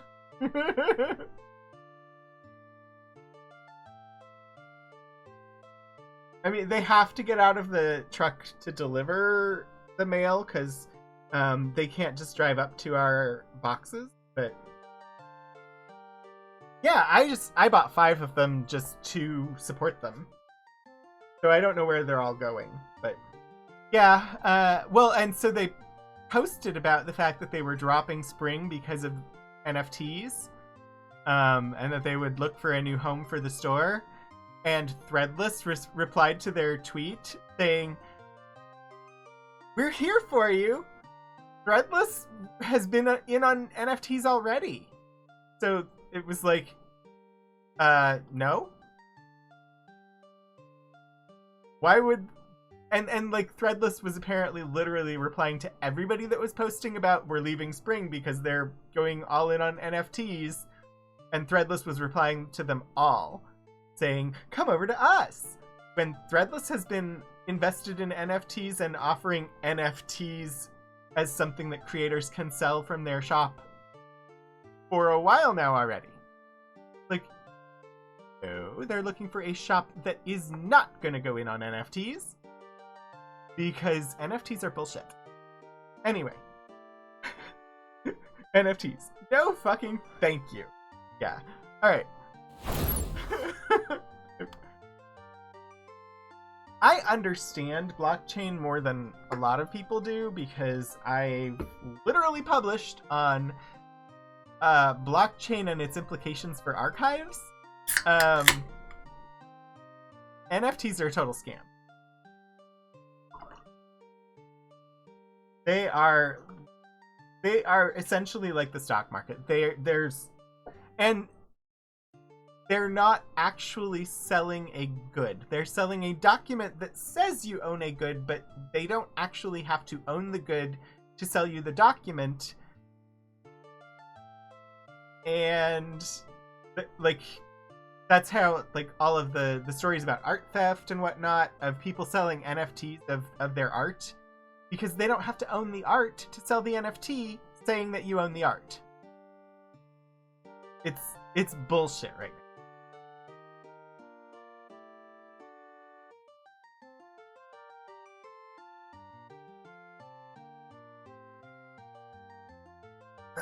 And that's entirely apart from the environmental impact of all of these different cryptocurrencies and blockchain-tied things. Blockchain in and of itself as a technology isn't a terrible thing.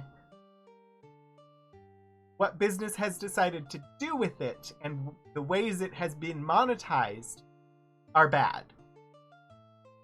As a concept, blockchain there's nothing wrong with. Environmentally, the way we do blockchain is crap. And then economically, the way that we've done blockchain is crap.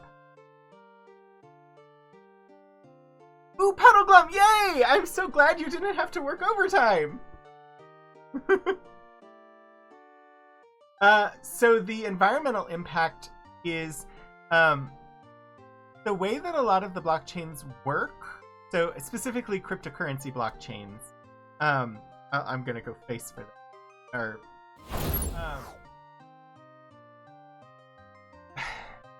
the way that you mint new things on Ethereum or on Bitcoin or on all of the like crypto blockchains, the way that you mint new things, the way you get more Bitcoin, the way you get more Ethereum, the way that they create new money is by essentially calculating new... I think it started out on like the Bitcoin blockchain as new prime numbers. So every time you calculate mathematically to a new point, new Bitcoin are created.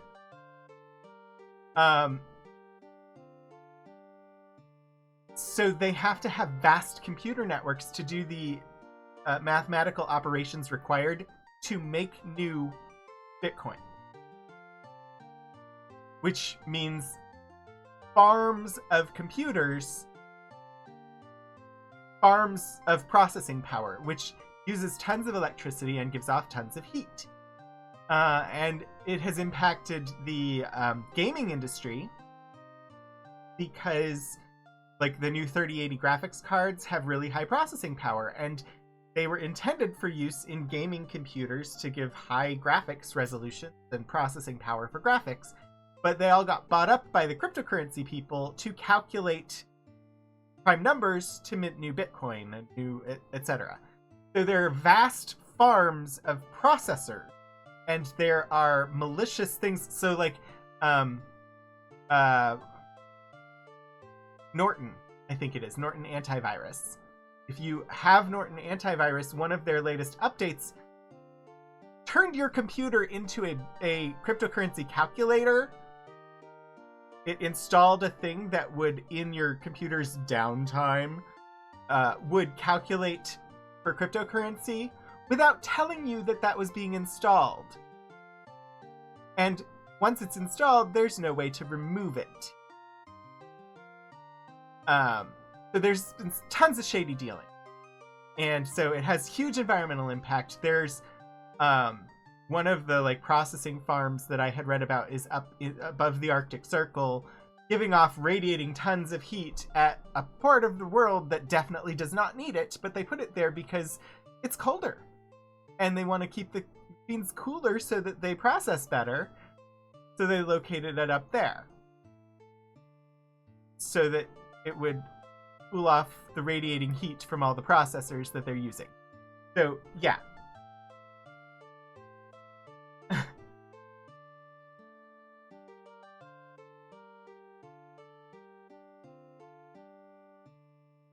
Hi, Tully Highland.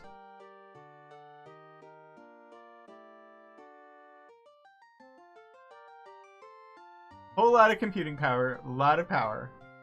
Yeah, like if they were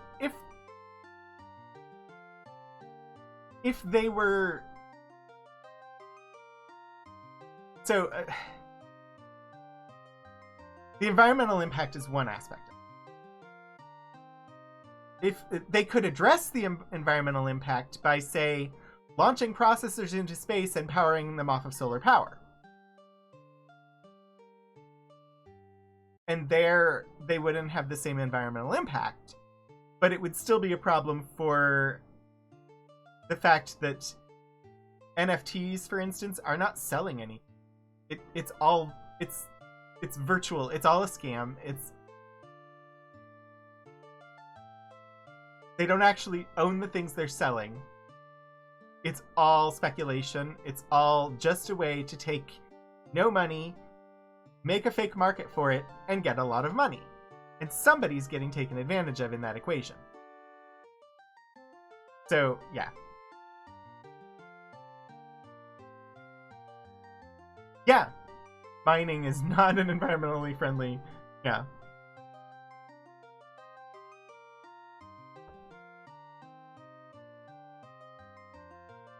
Yes.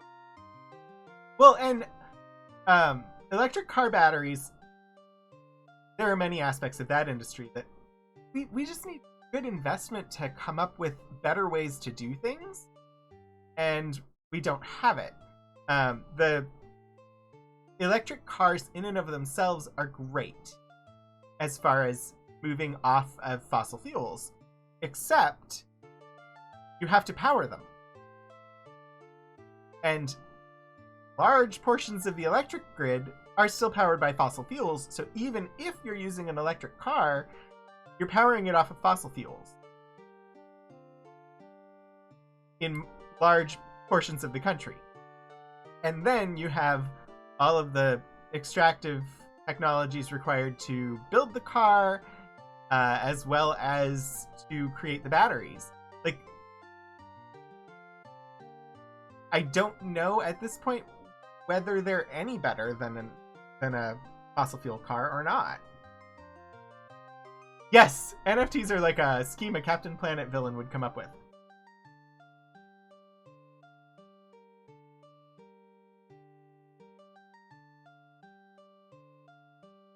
And Tully Highland, the digital horses that are being sold are not even owned by the people that are selling them, because they're not actually selling a digital horse, they're selling a certificate that says you own a digital horse.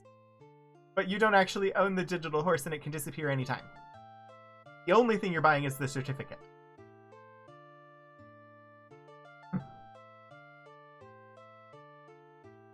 Exactly, Puddleglum. We are starting to see here electric charging stations show up in places. Like there's one in a public, or in a... There are a couple charging stations in the parking lot where I park at work now. But most places, there's nowhere to charge your car.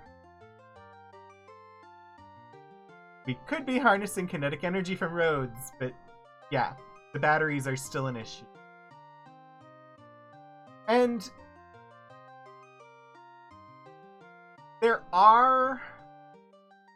So lithium is the primary at the moment for batteries. They are starting to explore other options. But yeah, unless we're going to be mining asteroids somewhere out in the solar system, all of it is extractive and ultimately damaging to the environment. So the problem isn't necessarily, like, the problem is not on the consumer end. So much in the US, at least, is individual responsibility for problems that are larger than the individual and cannot be solved individually. So there's so much blame, and like you need to take responsibility for your own self. You need to figure out, like, you need to make better choices as a consumer, and if you do that, then it will change. You'll have an impact. And yeah, individual responsibility is great, but as an individual consumer, there's so little impact that your choice of whether or not to buy a Tesla has. That market already exists, and you not buying one is not really going to affect that market.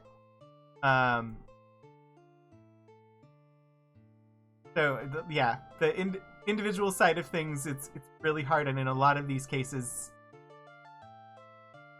sure, make the choice that you're going to make, but it's not going to make that market go away.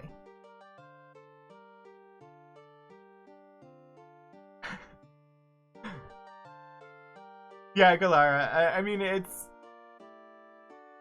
would take significant development of infrastructure in order to get asteroid mining to work.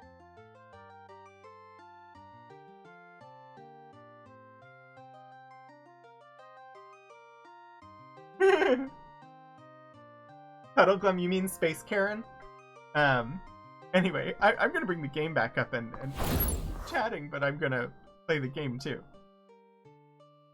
One person doing environmentally friendly things makes so little difference, but it is non-zero. Yes, it does something, and we should still do what we need, what we can. It's just that in order to actually solve the problems, we need larger societal changes that are well above the individual, and we're not getting those, and they're what we need.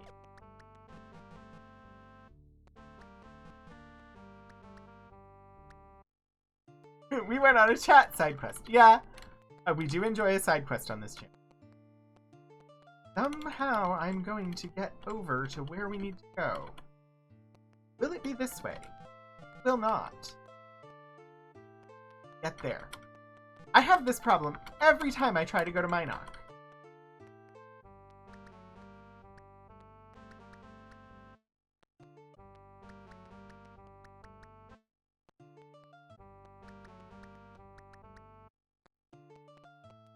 Part of the problem is that there are other people out there who are actively making the choice to pollute more because they know that somebody's out there trying to be environmentally conscious. Because there are too many asshats in this world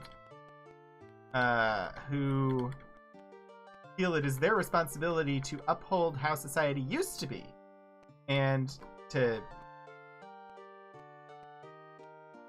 stick it in everybody's face about how they should be able to do whatever the fuck they want. Alright, I don't know. I don't know exactly how we got here, but also, I just saw my food. Can you buy food in Minot?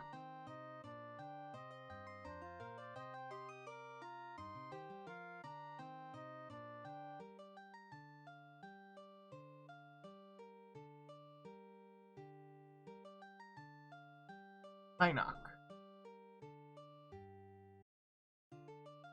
does not offer food.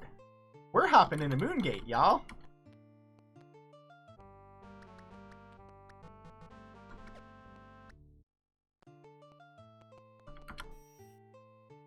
I don't know where we're going. We're going somewhere. Hopefully they offer food.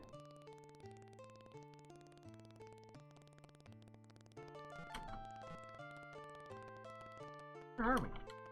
Are we back down to Britain? We are, but there's somewhere here that will... Oh! P-Squared, have fun with your game. I do enjoy a cipher system game. Alright. Is there...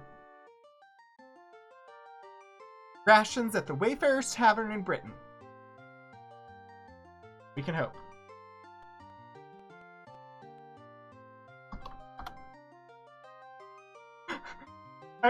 I know what the face is, but I have not paid attention in this playthrough. Alright, I'm gonna go outside and wait for morning. Hopefully we can get food despite one of the Shadow Lords.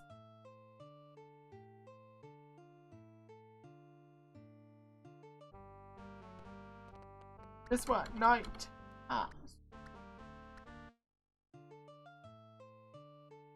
Oh, no, I know it's there. That doesn't mean I interpret them correctly. Hold up for 5 hours?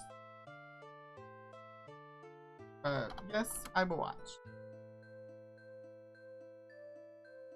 I haven't really invested in,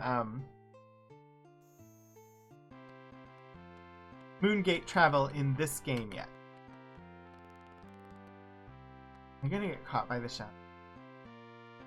Where is the Wayfarer's Tavern?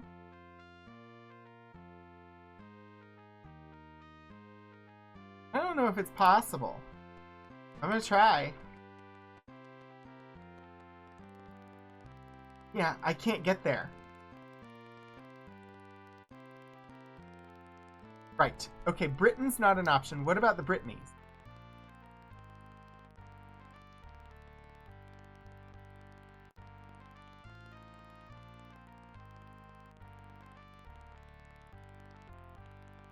I could buy cheese at the Wayfarer's Tavern, or at the Blue Boar Tavern. Pause? I could go to Pause.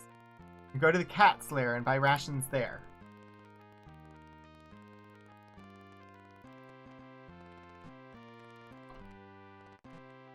No! Get away! I'm leaving! I have 14 food. This is bad. I am not paying the trolls.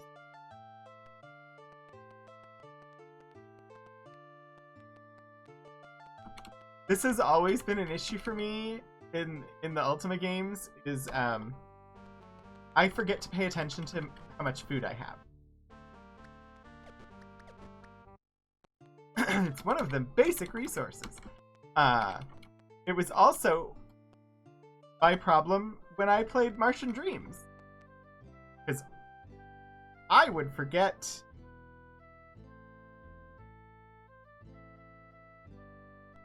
I struggled to pay attention to how much triox I had.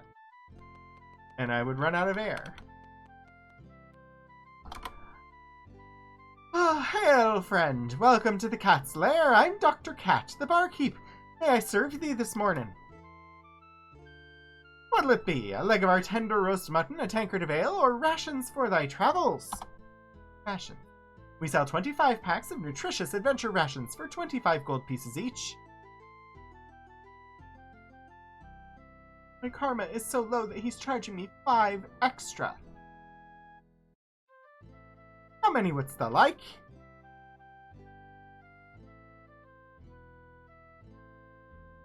At least 4.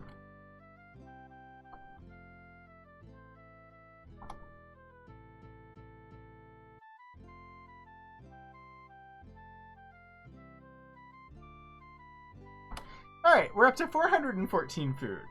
Hey, good luck in thy travels, says Dr. Cat. Okay, the mad dash to get food successful. Also, I have this habit. Adventure rations for adventurers. You'll go on adventures and be adventurous. Indeed. I I have this habit in Ultima games of only saving outside of towns, because in the first, like, 4 games, you couldn't save inside towns. I can save wherever I am in this game. I need to remember that.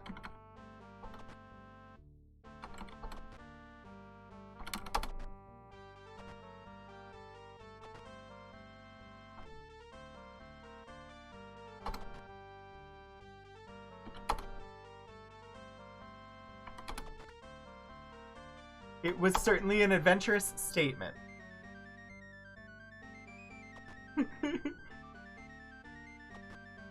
Oh, all we're doing right now is side questing. Well, grinding.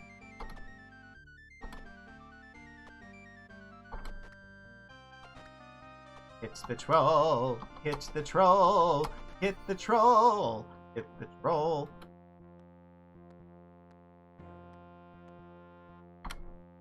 Search the troll guts, search the troll guts. Alright. Good there. Save game. Now, the question is, do I remember how to get back to my knock? You literally just went there. What do you want to bet I've forgotten how to get there?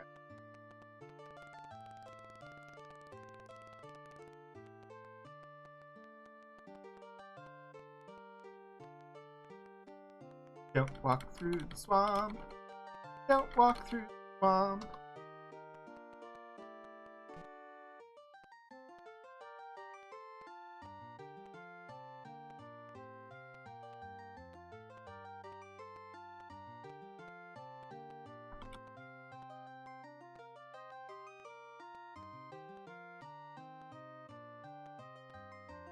I'm concentrating. Your life is a series of side quests. I mean...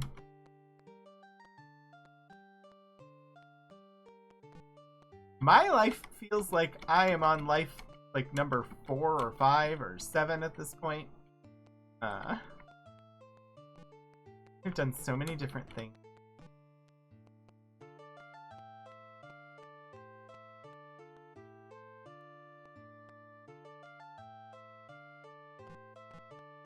I forgot I had torches, and that all I had to do was press I to have a larger field of view at night.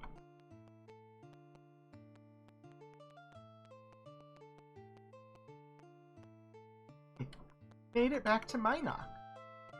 Rats beat us here. Is that a dungeon? In the lower left, there are these 3 large boulders. I think that might be it. I don't know. We lost the plot years ago. An air of frickin' cowardice!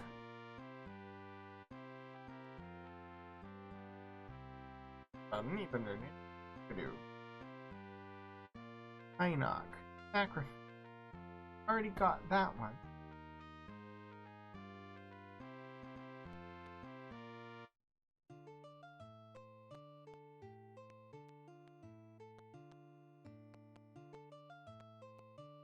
Mouse. He will not be poisoned by the mice.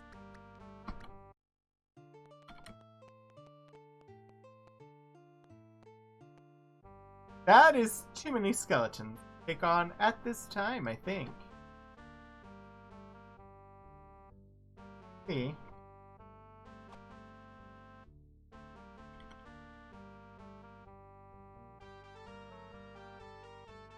Can always run away.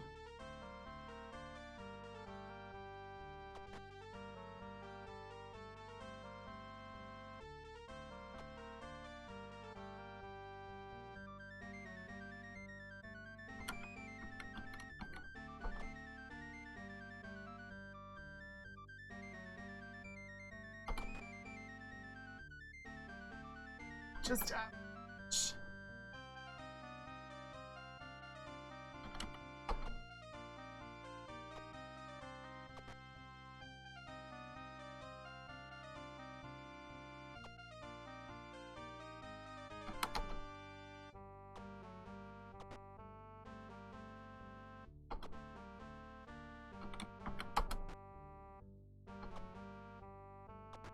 Y'all, it's the Tide of Bone!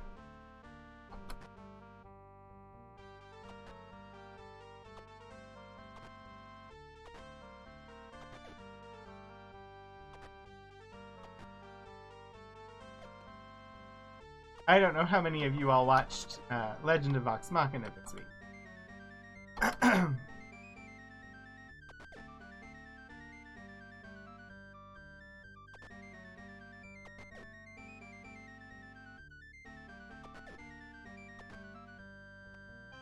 I killed one.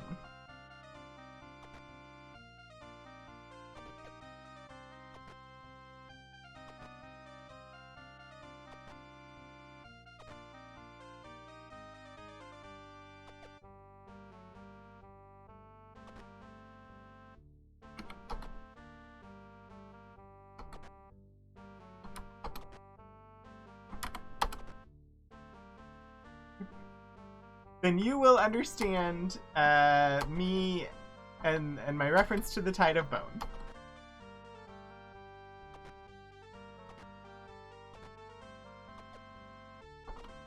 I don't really want to go into it since there may be people who haven't seen it, but I've really been enjoying the adaptation. I feel like they've done it really good. I've been rewatching because honestly I wouldn't really have remembered everything that was going on without rewatching. So I'm like just ahead of it. Plus, my husband has never watched the like TTRPG. And asks me questions about what's different between the game and the show, which I would not be able to answer without rewatching the show or the game, whatever. Yeah.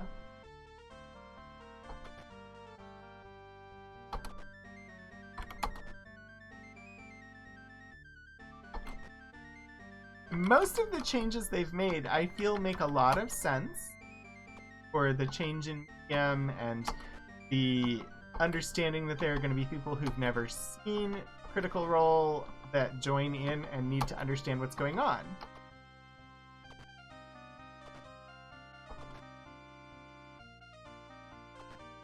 Oh, he's really been enjoying it.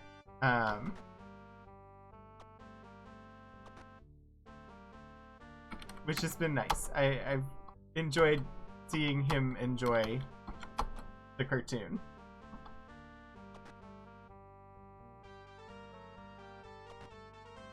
One of us, Gooble gobble, gooble gobble. Hi, Lord Portico. I will follow your commands shortly. Once these skeletons are dead, I have to defeat the Tide of Bone.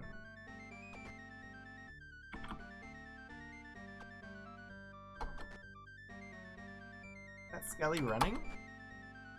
I hope.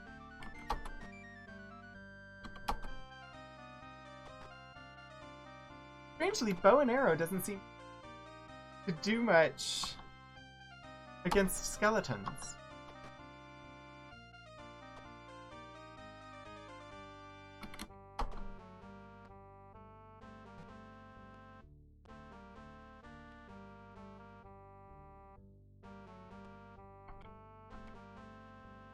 Indeed, no one has been hydrating me today. I have had beverages. I have tried to hydration myself.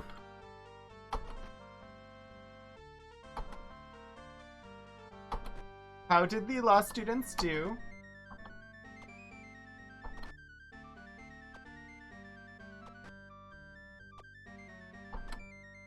This is a never-ending battle.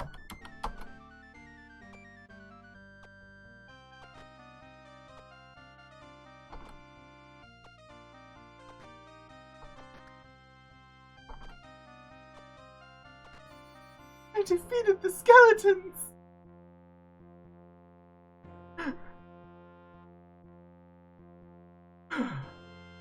Okay. I am going to have a beverage from My lovely new Tumblr. I love it.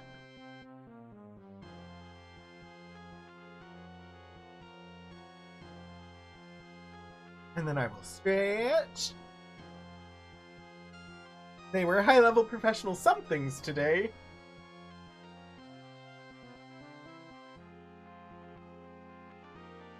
Oh. Ooh. We will endeavor to have better posture. I did see that there was a hat trick. Oh. I will give you a new hat. One I don't wear very often. Zoop.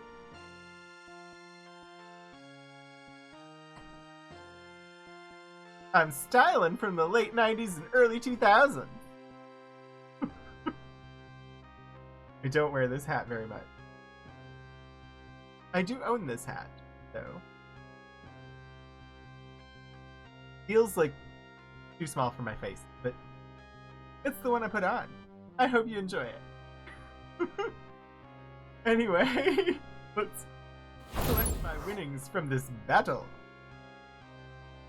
Anyway, how are you doing, Lord Portico?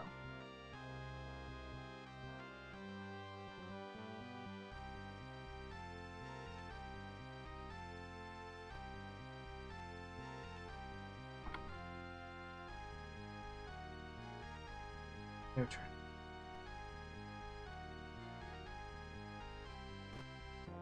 It said no trap!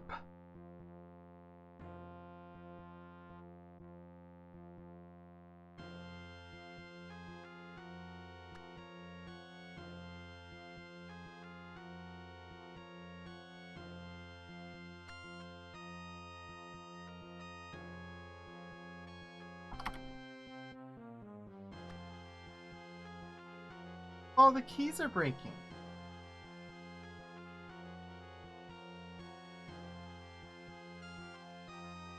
Oh! You would like to rage? I am sad to hear this. Was it perchance in regard to NFT? We had a little bit of a rant about NFTs a little bit ago.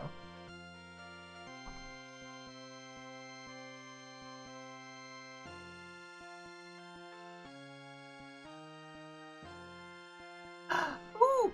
Tony, yes, you definitely share the hat that you have acquired. I hated hats when I was growing up. I never wore them. They were always awful. They messed up my hair. Then I lost my hair, and suddenly hats were the greatest thing in the world. No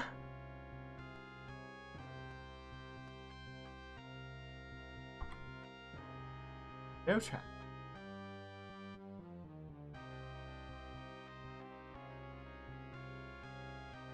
Honestly, part of the reason why I didn't like hats when I was younger was my hair was just too thick, and it would take on whatever form the hat gave it. So, like, if I ever put a hat on, it looked weird on me because it was overfilled by all of the hair that I had. And then, if I took it off, I had really bad hat hair. So I didn't used to wear hats at all.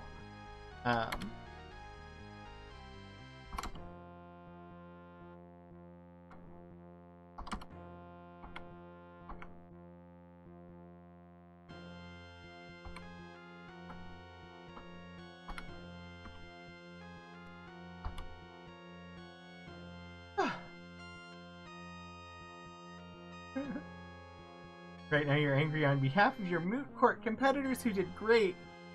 Is not reflected in the results. Oh.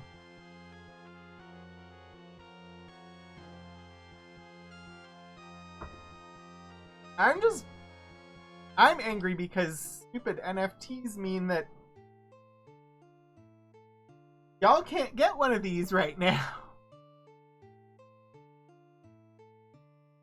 I have new merch from the Streampunks merch shop that I would love to show off and give them some free, like, hey, go get your things. But the only thing you can get from their merch shop right now is this. Because they're closing down that shop because of stupid NFTs.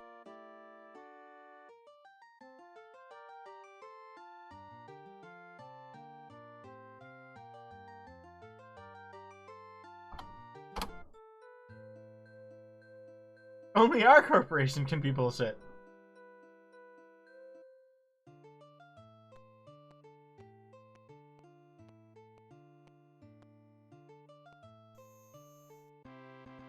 Go away, Shadow Lord!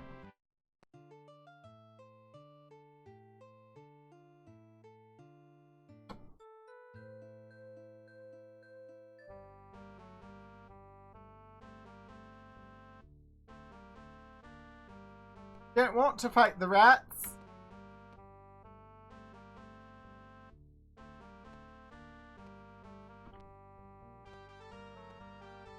They're just gonna poison me.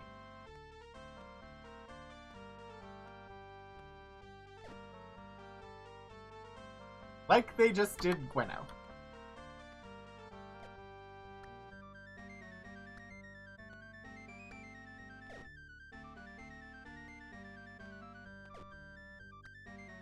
Being attacked by rats while you're trying to sleep to heal. Not fun. Fast. Knocks. On Gweno. And. Alright. Say 5 hours?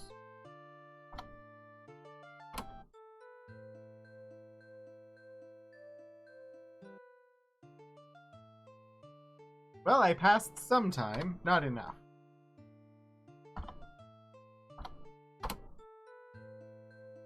Because the gates of the city will be locked, and I will not be able to get inside. Yes! No, Shadow Lord! Gates are open! Avoid the guard. Oh, homeless people. Where are the beggars? Oh, beggar! Greetings, Aegon. Surely thou canst spare a few gold crowns for a friend in need. Yes. Thank you, Governor. Oh, and by the way, I wish to know, since last we met, care to know it? I already know it, but, well, I've been noticing Renstone the Armorer's been about town round noontime. Surely, Aegon, that bit of news is worth some gold to you, ain't it? Sure. Bless ye, kindness is only exceeded by thy virtue. See you again soon, Governor. Well. Yes. Yes.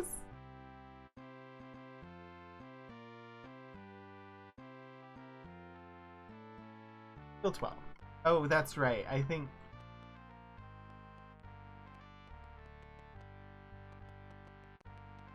we have a lot of virtue to get back by buying off the beggars.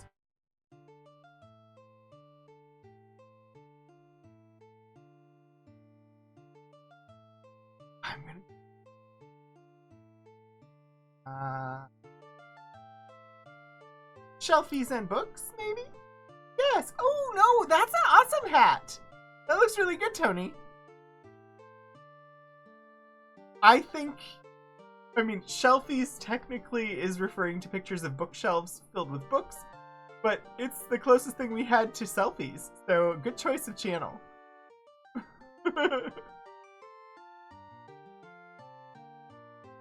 I do not have a hat with that large of a brim, except for my wizard hat.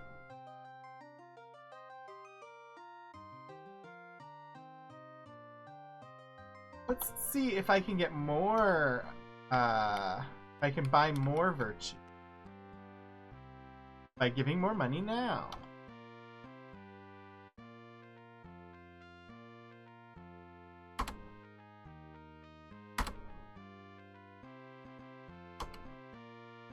Nope.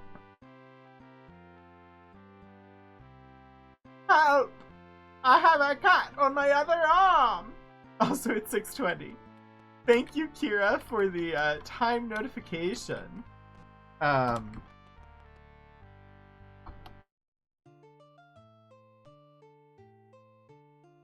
I'm testing to see how often I can buy virtue. So, hole up and camp for 9 hours. Yes, Jana will keep watch. Jana has a nice long white beard. Hello, apparition.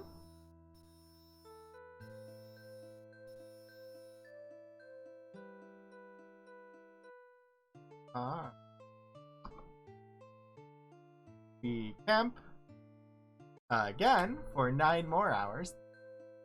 Hours passed. I think I need to go 24.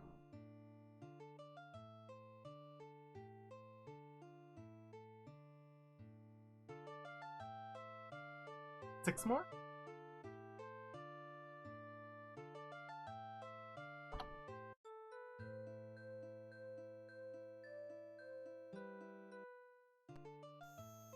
Air of falsehood. Right now we're just testing. Oh, you're beggar man.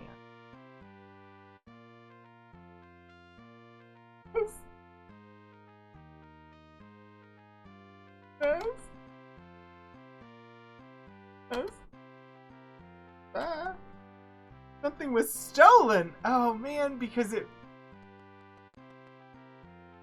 the Shadow Lord was there. But 24 hours passed and we were able to buy another point of virtue.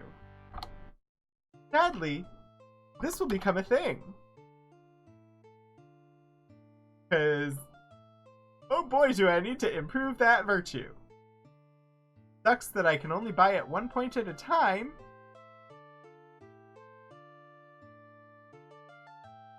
So, and I haven't paid attention to how much it costs. But we'll figure it out. I'm gonna leave it there, and we can close out with just a little bit of chatty chat.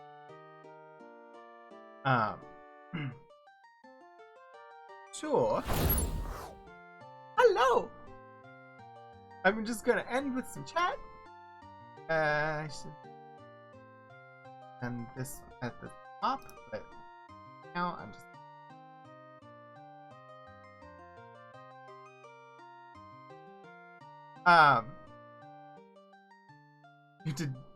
You did find your steampunk bowler! Woo! Your other arm is free again. Yeah, so I thank you everybody for stopping by today. I hope that you have enjoyed whatever this was. I think a large portion of the stream we actually played the game. We started in jail and we got out of jail. It depends on whether I remember to or not, or whether I feel like doing it or not. I might off stream try to grind more gold and virtue points just so that you don't have to sit through that, but you know, it's always possible that I come back next Saturday and I'm exactly where I was, so I don't know what I'm gonna do. And then, so tomorrow I'm live at 1 p.m. Eastern Time to continue Mass Effect 2, which I'm so happy about because every single time we stop, I just want to keep playing and not on stream. So, I'm excited for tomorrow's game of Mass Effect 2. Monday, I will decide by tomorrow if I'm streaming at all on Monday. If I am, I think it will be Wildermyth, because that's been on the wheel forever, and I just not in the mood to tackle Darklands long term right now. We had fun playing it. It's what the wheel told us we should play, but I'm just not there at the moment, so I can't force myself to play it. So we may, if I do stream on Monday, it will be Wildermyth. But I'll decide by tomorrow whether I'm streaming or not, because Monday's Valentine's Day, and Philip has said multiple times that it's okay if I stream, but I do want to chat with him one more time and let him know, hey, you know, I'm totally okay with canceling if you want me to, and we can just, like, spend together. So we'll see. I'll tell you all tomorrow. Crafty Becky, thank you. I'm glad that you have enjoyed the stream. And then coming up on Wednesday, we're going to talk literature that I know nothing about. It'll be fun. We're looking at James Joyce's Ulysses because it turned 100 years old earlier this month. And so we're going to look at a couple of volumes, or a couple of instances of Ulysses from our collection. And I'll probably read some excerpts from it, which should be interesting because I know nothing about it. I've never read it, and I wouldn't know where to excerpt from. So I'll probably just flip to a certain page and start reading, and we'll see how it goes. Orders the stream to send Philip chocolate. Yes, I do have chocolate for Philip. Yes, Elixir, we're looking at Ulysses on Wednesday because it just turned 100 on like the 5th of February. And that was what Mark suggested. So we're doing it. But I'm going to explore... I don't know what our collection has on the topic of olives, but I'm inspired to look. So I'm going to see what we might have on olives to potentially look at in 2 weeks. Oh, you were tweeting about it. I didn't know that. So yeah, if you're able to join us on Wednesday, I'm sure your insights would be helpful because I know nothing about Ulysses. Literally nothing. But we're gonna explore it anyway. So I'm gonna take a look. I think my guess is that Bree will be streaming and that we will be there, but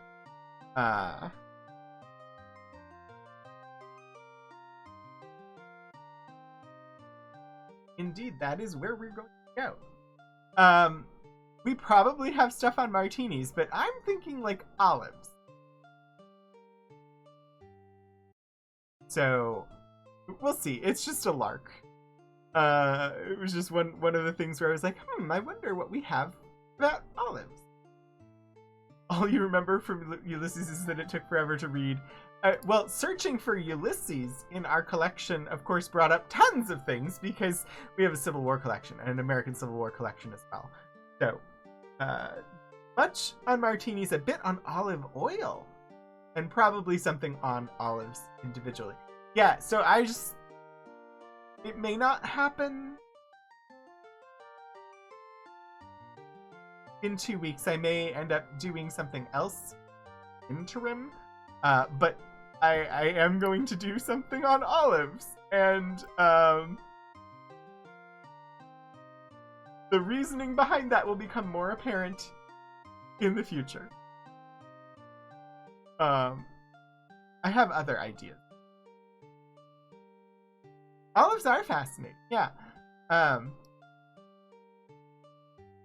Looking... One thing I'm gonna look and... I should have other... Spreadsheet. Spreadsheet. Yeah, so Ulysses this week.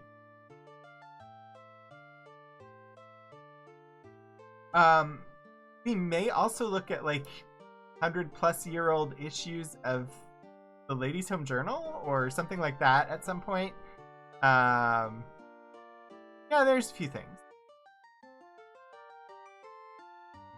So, anyway, I don't know, Puddleglum, whether we will have material on that, but if we do, we'll definitely look at it.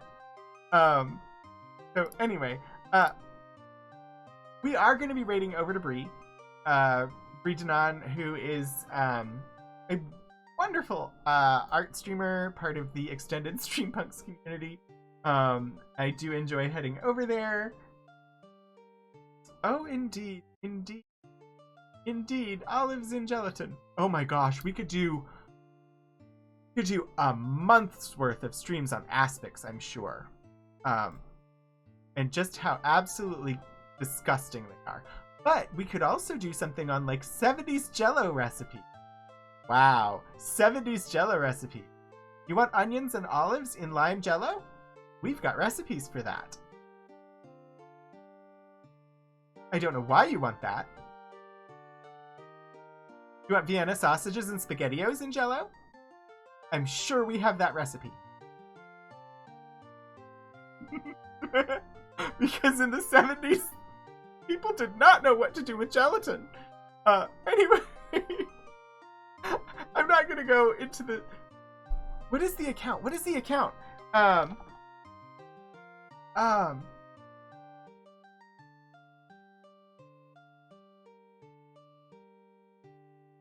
Hero, what is the account that has all of the 70s food stuff? The Twitter account.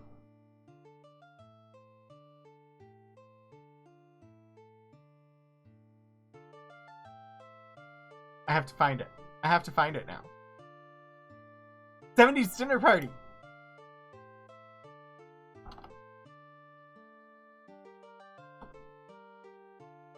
Yes. The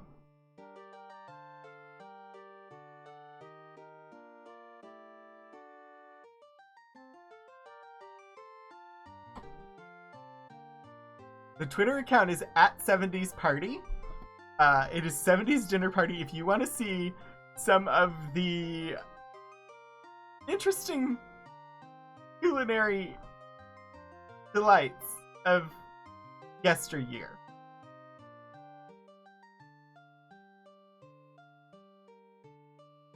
They haven't been showing up in my feed very much lately. But, they definitely are still active. Wow, oh my gosh! Sorry, some of the clown confections reminded me of, like an ice cream sundae that was shaped like a clown that we got, I think, at Farrell's department store when I was... Anyway, sorry, I have totally distracted myself by the 70s Dinner Party Twitter account. You should definitely give them give them a look. It is quite interesting. Anyway, I am going to set up this raid because it is 6:30. I want to thank everybody for coming. I'm live again tomorrow at 1 for Mass Effect. I would love to have you join me then. We'll be live again next Saturday at 3:30 p.m. Eastern Time to continue our endeavor to save Britannia from the Shadow Lords. So I hope that you will join me again then. It has been an absolute pleasure streaming and hanging out with you all today. Yeah, I hope that you come back soon.